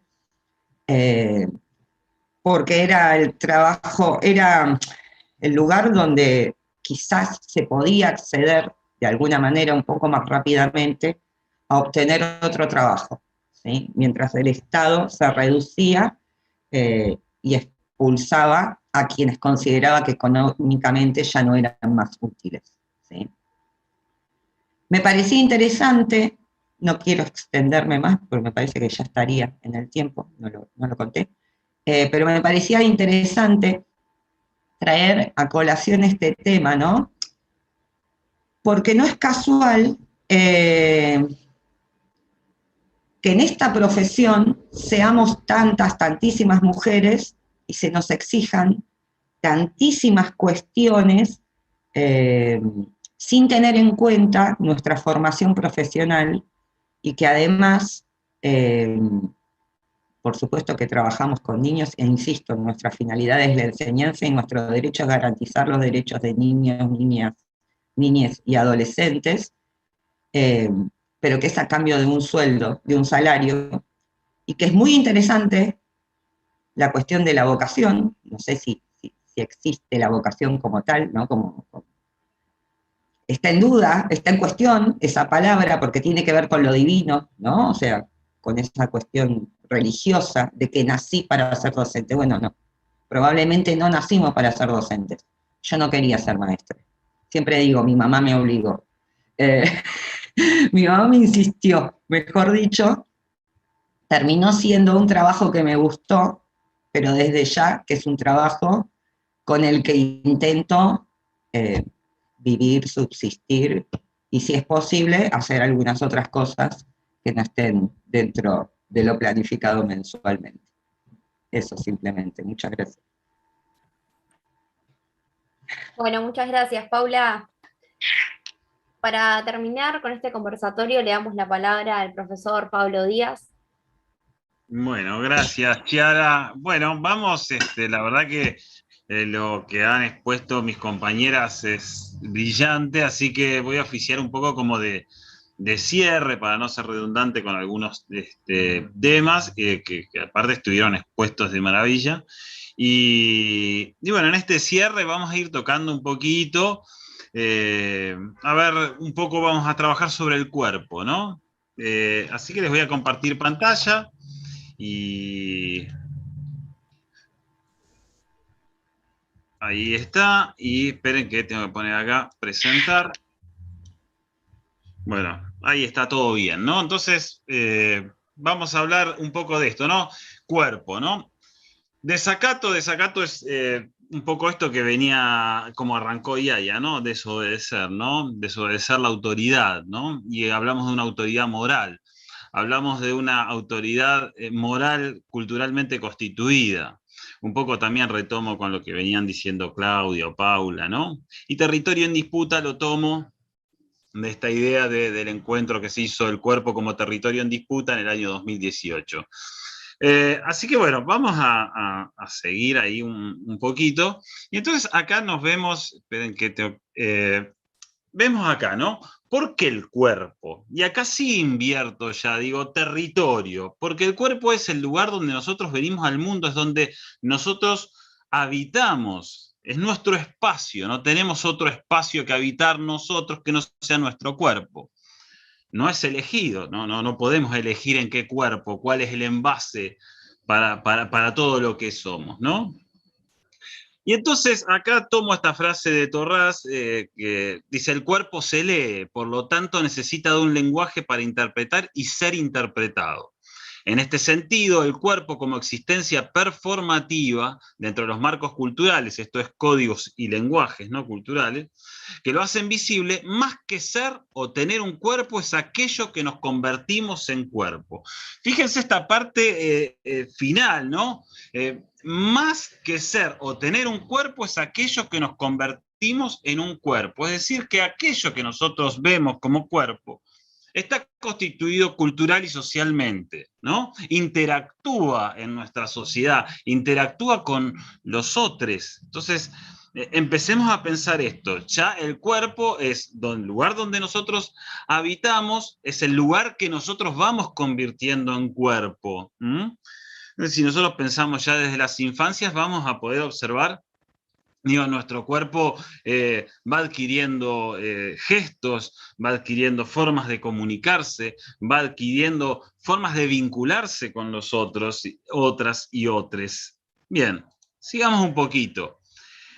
Y acá empezamos con los primeros problemas, ¿no? Porque hasta acá es todo bárbaro, nuestro cuerpo lo habitamos, vamos teniendo un pensamiento cada vez más autónomo, vamos teniendo mayor autonomía de movimientos, vamos incorporando gestos que nos dan la personalidad, la identidad. Y acá empieza a tener, ¿no?, el encuentro con la cultura, el encuentro con estos códigos, estos lenguajes sociales, morales, ¿no? Y voy a empezar a problematizar con una frase de José Pablo Feynman, como yo le llamo el Feynman bueno, de un libro, de un texto de él que se llama Filosofía del Poder Mediático, donde dice: el apoderamiento del sentido común implica que todos dicen y creen lo que el poder les ha hecho creer, y decir como si fueran sus propias creencias. De esto, sobre todo en los tiempos que corren, el poder mediático es sustancial. Y acá por ahí podemos extrapolar a esto del poder mediático digamos, a los poderes de turno. Puede ser ya sea el poder de colonialista, ¿no?, o el poder imperial, ¿no?, el poder político imperial, ¿no? Bien, entonces acá el primer problema que empezamos a tener es cuerpo y mundo, cuerpo con relación con el mundo. Y empezamos con los discursos biologicistas que tenían que ver con la genitalidad, ¿no? Es decir, que hay formas de vivir o habitar ese cuerpo que tienen que estar correlacionadas con el sexo biológico, ¿no? Que todo lo que se vaya o cambie o contrarie ese sexo biológico está mal, ¿no? Entonces venimos con el de otro término que es la patologización, ¿no? Y en esto retomo un poco lo que se venía conversando, es decir, si aquella persona no encaja o no encuadra dentro de lo que se llama cisgénero, ¿no? Patológicamente está enferma, se decía, ¿no? Y después, por otro lado, también, y retomo esto último que dijo Paula, ¿no?, el cuerpo público, el varón como el cuerpo de lo público, capaz de estar en la política, y el cuerpo privado, doméstico, ¿no? El cuerpo, creo que, si no me equivoco, Yaya había hablado de la reproducción o de la pasividad en la reproducción, ¿no?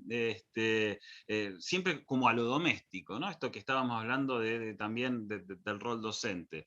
Entonces, miremos acá qué interesante. En nuestra relación con el mundo empiezan nuestro cuerpo, la forma, el lugar donde nosotros habitamos, vuelvo a decir, nuestro territorio, empieza a tener discursos que van por fuera y que de alguna forma condicionan en la forma que nos habitamos en el cuerpo. Una es esto, ¿no? ¿Qué pasa entonces cuando nuestro cuerpo, la forma en que habitamos nuestro cuerpo, no coincide con estos discursos biologicistas, ¿no? ¿Qué pasa si cuando nosotros no tenemos esa relación heteronormativa y nos dicen que en realidad es como una enfermedad, ¿no? De hecho, hay de 2 por 3 escuchamos, ¿no? Como que, bueno, tal o cual persona es una persona enferma, ¿no? Y de esto ahora vamos a ver un poco, porque voy a extraer muchas ideas que tienen que ver de las teorías queer o de la teoría trans. Así que sigamos a la otra página, ¿no? Entonces dice, ruptura lo primero, ¿no? Acá, por ejemplo, hay muchas que cito de Morgade, de Bach, no son citas textuales, sino ideas, ¿no? Digo, porque a veces ruptura con la heteronormatividad, ¿no? O sea, que no admite otras formas de sexualidad. Entonces, la heteronormatividad, volvemos de vuelta, que si sos un varón cisgénero, te relacionás y tenés tu goce o tu búsqueda sexual tiene que estar con una mujer hetero cisgénero, ¿no? Entonces, ampliamos ahí, decimos de construir el sentido femenino-masculino ligado a la heterosexualidad, pensar, y esta parte es importante, y acá me voy a detener un ratito, pensar la existencia de múltiples opciones libre en la elección de un compañero, compañera, compañera sexual. Bien, ¿por qué me voy a detener acá? Porque en esa forma que nosotros habitamos el cuerpo también implica una forma en que nosotros nos relacionamos a partir del goce con nuestro cuerpo, ¿no? Y esto también está condicionado por estos discursos, ¿no?, hegemónicos. Por lo pronto, digo, ¿a cuántas personas heterocisgénero le han preguntado quién es activo y quién es pasivo, ¿no? ¿A cuántas? Preguntemos, ¿no? ¿A cuántas le preguntaron quién va arriba y quién va abajo? A nadie. Sin embargo, si vos tenés una pareja homosexual, por ejemplo, te van a preguntar quién es la mujer y quién es el varón en esa relación, ¿no? O por ejemplo, y voy a profundizar mucho más, muchos terapeutas tienen en sus consultas pacientes que les dicen haber tenido encuentros sexuales con personas de su mismo sexo genital, ¿no? Y la primera pregunta es si eso las convierte automáticamente en lesbianas, homosexuales, como si no habría múltiples formas de tener su compañero sexual, su goce sexual. Y acá me voy a problematizar más aún, porque esto lo que termina pasando es que normativiza y hegemoniza como si hubiese una sola forma de placer. Entonces, por ejemplo, hablamos del orgasmo en sentidos generales, hegemónicos. Hay tantos orgasmos como personas hay en el mundo. Hay tantas formas de tener relaciones sexuales como personas hay en el mundo.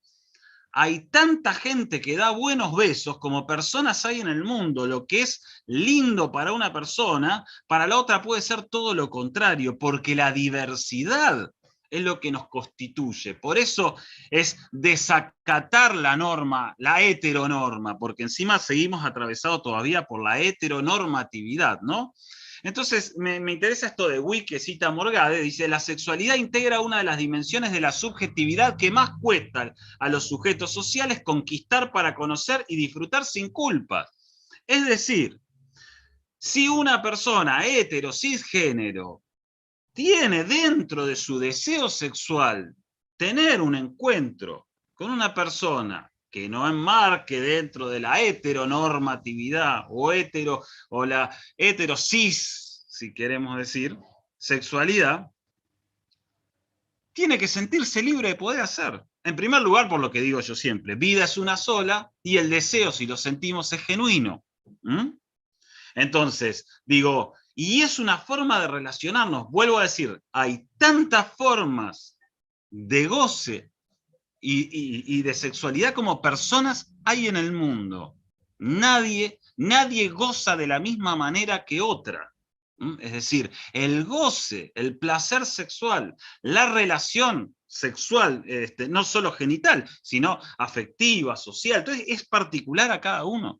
Todos nos relacionamos social y afectivamente de una manera distinta. Es imposible que tengamos todos una parecida.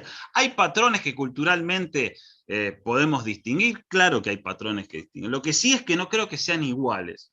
Mucho menos al 100%, ¿no? Como lo terminamos, a veces se termina dando por hecho, ¿no? Entonces, acá nos vamos a la otra parte. No hay una sola masculinidad, ni una sola femineidad. Más bien, una masculinidad dominante y una dominada, y sigue el mismo destino en lo femenino, ¿no? Una femineidad dominante y una dominada. Y esto también, obviamente, en las entrañas de los movimientos feministas, empezó a tener algún tipo de eco, ¿no? Hay un encuentro que hacen donde las mujeres de Chiapas dicen, bueno, esa es la visión de la mujer blanca hegemónica. Nosotras como mujeres originarias de las Américas tenían otra visión, ¿no? Un poco para no retomar lo que decía Claudia, pero bueno, empecemos a pensar en la diversidad, ¿no? En un hecho cultural en relación con muchos hechos culturales, en una sexualidad en relación con muchas formas de habitar nuestros cuerpos y nuestra sexualidad. Bien, Sigo acá.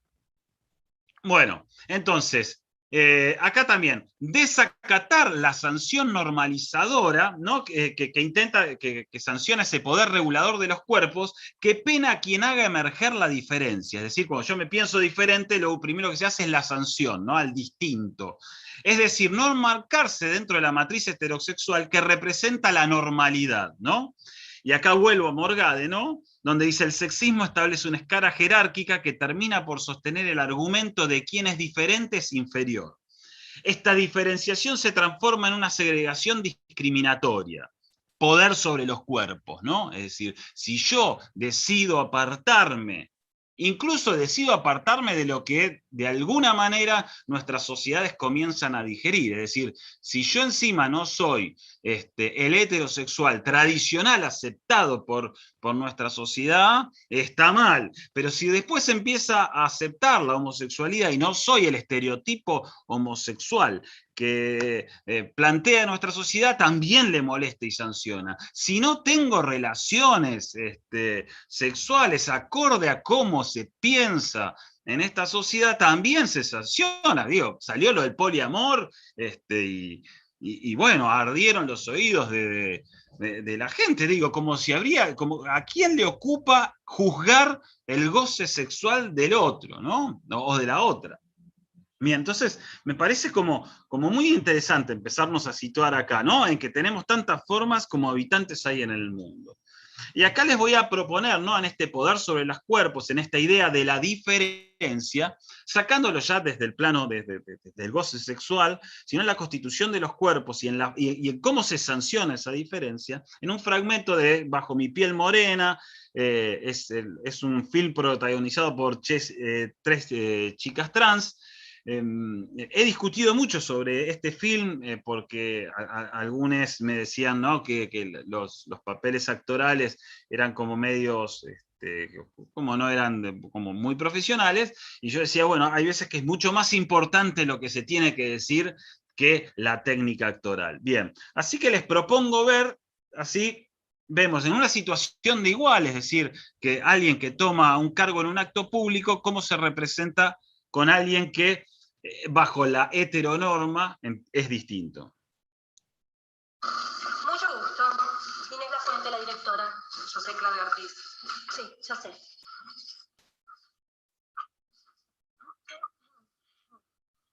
¿Ya recibiste hace muy poco? Sí. ¿Es tu domicilio real? Sí, en la casa paterna. La recibí con Valencia. ¿No te queda muy cómodo venir acá? Digo, pregunto. ¿Por qué no te buscas algún colegio un poco más cerca de tu casa? ¿Algún establecimiento nocturno? No lo puedo creer. Te estoy defendiendo. No es la idea. Digo para que estés con adultos. ¿Quién sabe cómo puede reaccionar un adolescente al tener delante a un docente en tu situación? Yo estoy al contrario, profesorado, nadie me regala nada. ¿De qué situación me está hablando? Bien, entonces acá empezamos, veamos esto, ¿no? que acabamos de ver recién, ¿no? Una situación de alguien que va a un acto público y ya empezamos a pensar cómo va a reaccionar la familia. ¿Por qué una chica trans o un chico trans, ¿no? O si quieren, ir a otros lugares, alguien con piercing, alguien con tatuaje, ¿no? Digo, pónganlo digo, si quieren extrapolarlo a miles de lugares. No puede ser bueno, o sea, ¿por qué eso cuestiona su formación? ¿No? ¿Por qué su elección, su identidad sexual o su orientación sexual, ¿no? Condiciona, ¿no? Su formación, ¿no? Condiciona su cuerpo. Por eso hablamos de vuelta en la forma, nosotros debemos habitar los cuerpos en sincronía con nosotros mismos, digamos, es decir, nosotros tenemos que habitar por lo que somos, y acá nos vamos a esto: no hay error en nuestros cuerpos, no hay error en nuestros cuerpos son, volvemos a lo mismo, no los elegimos, es el lugar a donde venimos al mundo, el cuerpo es quienes somos, ¿no? Y acá voy a tomar esto de transexualidad desde mi C, donde dice, implica una reflexión crítica al discurso centrado en el problema del cuerpo trans. A tales efectos, el cuerpo no tiene problemas, el problema es el sistema. Y esto es genial porque retoma la idea de Bansky, donde en realidad lo que plantea es que el cuerpo trans es el cuerpo trans. No es hubiese deseado que mi cuerpo sea el de una mujer, no, es mi cuerpo. Por eso hablamos a veces, no a veces, sino que hablamos de masculinidades con vulva o feminidades con pene. Hablamos de feminidades y masculinidades gestantes también, ¿no? El cuerpo no es un error, el cuerpo es cómo lo habitamos, ¿no? Bien. Para no ser extenso, voy a ir cerrando con esto. Cuerpo y proyecto. Acá me voy a poner en la tesis de Linda Nochlin, que ella dice, ¿por qué no han existido grandes mujeres artistas? ¿No? Entonces, acá es importante porque voy a ir extrapolando para que lo pensemos, ¿no? Y en esto también cuando hablo de grandes artistas mujeres, puedo decir también grandes artistas trans, también puedo decir por qué no han existido grandes científicas mujeres o grandes científicas trans. Y automáticamente lo que hacemos es empezar a pensar en lo que dice, lo que nos señala su texto, es cuántas mujeres artistas conocidas conocemos, o cuántos libros, ¿no? de mujeres científicas conocemos. Y esto es lo que nos dice Nochlin, que en realidad lo que estamos haciendo es responder bajo la misma estructura del patriarcado. Porque cuando nosotros decimos, sí, mirá, Frida Kahlo, por ejemplo, ¿no? Decimos Frida Kahlo, Jenny Joplin en música, lo que no estamos desconociendo es ¿por qué no han existido grandes artistas? Porque no encontramos su equivalente, por ejemplo, no hay un Dalí equivalente en artistas mujeres. Sí hay artistas mujeres. Entonces, de alguna manera, no tenemos un equivalente, no tenemos epistemológicamente a veces equivalentes mujeres o trans, ¿no? Y entonces Nochlin dice, bueno, y después viene la segunda respuesta, que en realidad no encontramos ese equivalente porque hay una forma de producir arte que tiene que ver con lo femenino o una forma de producir ciencia que tiene que ver con lo femenino. Y entonces Nochlin nos dice, bueno, pero estamos poniendo patrones que ni el arte utiliza, ni el arte muestra, o que ni la ciencia muestra. Es decir, no hay evidencia de un arte donde yo pueda centrar un análisis serio, ¿no? Porque ella dice, después hay otros tipos de análisis, que ahora son los que vamos a llegar, un análisis serio donde diga que hay una producción que diferencia en cuanto la hizo una mujer o un hombre, heterosigénero, ¿no?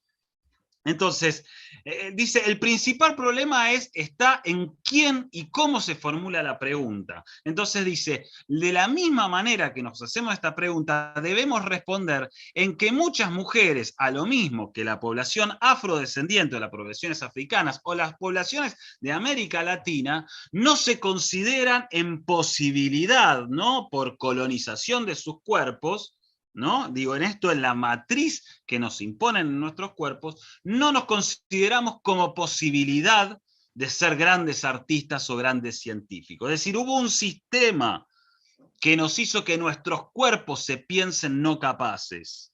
Entonces, fíjense qué importante esto, porque en realidad también lo vemos en los sectores que le llamamos periféricos o sectores marginales, cuando nosotros damos clases, ¿no? Y vamos a los institutos y a veces nos consideramos que, bueno, no sé si yo voy a llegar a ser docente, porque en realidad la matriz a la que respondemos es que nuestros cuerpos no son capaces. Y en realidad lo que hay que hacer es desacatar esas formaciones que tenemos. Me remito, vuelvo para atrás, no formaciones, sino mandatos o imposiciones sociales que tenemos. Entonces, considerarnos, construirnos en sujetos capaces de llevar adelante una transformación social, ¿no? Y de disputar los territorios de nuestros cuerpos y el proyecto de nuestros cuerpos a futuro. no solo en lo que refiere a nuestra formación y a la intelectualización de nuestros cuerpos, sino también al goce y al placer sexual y a la relación con los otros que tenemos de nuestros territorios, nuestros cuerpos, ¿no? Digo, es interesantísimo el artículo de Nochlin porque lo plantea, es genial, acá lo he resumido por cuestiones de tiempo, ¿no? Pero entendamos que esta negación de posibilidad es lo que de alguna forma llevamos incorporado en la colonización de nuestros cuerpos e impide el sueño revolucionario de un mundo más justo, sobre todo en nuestra América Latina, ¿no? Así que voy a cerrar con, dándoles la bibliografía y con un texto a modo de cierre este taller de Juan Solá, se llama Todos los Nadies.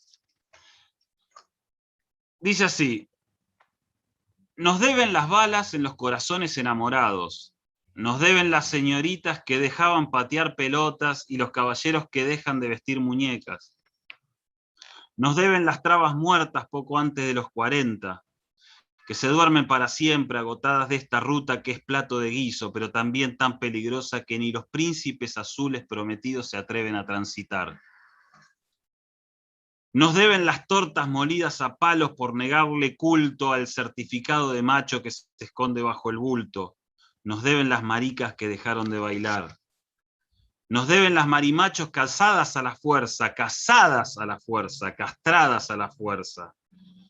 Nos deben los trolos que besan a sus hijas mientras sueñan con los cuerpos de barba prolija que les supieron negar. Nos deben los putos de pueblo y sus bocas llenas de sangre y sus estómagos llenos de puños, y esos campos que son tan anchos que nadie los oye llorar. Nos deben toda la tela de los vestidos de esquince que vistieron tantas emilces, que querían llamarse Gaspar, y nos deben las cartas de amor que nunca fueron entregadas y duermen para siempre en los cajones con olor a crema de las tías solteronas. Nos deben todos los nadies que sacamos de los armarios para meter en cajones, en funerarias vacías, porque no se atrevieron a amar. Nos deben las maricas que se tiran de los puentes cualquier febrero caliente por culpa de un tal Don Simón, que inflado de odio y vino ya anticipa ese destino. Yo no tengo ningún hijo maricón. Bueno, eso, gracias.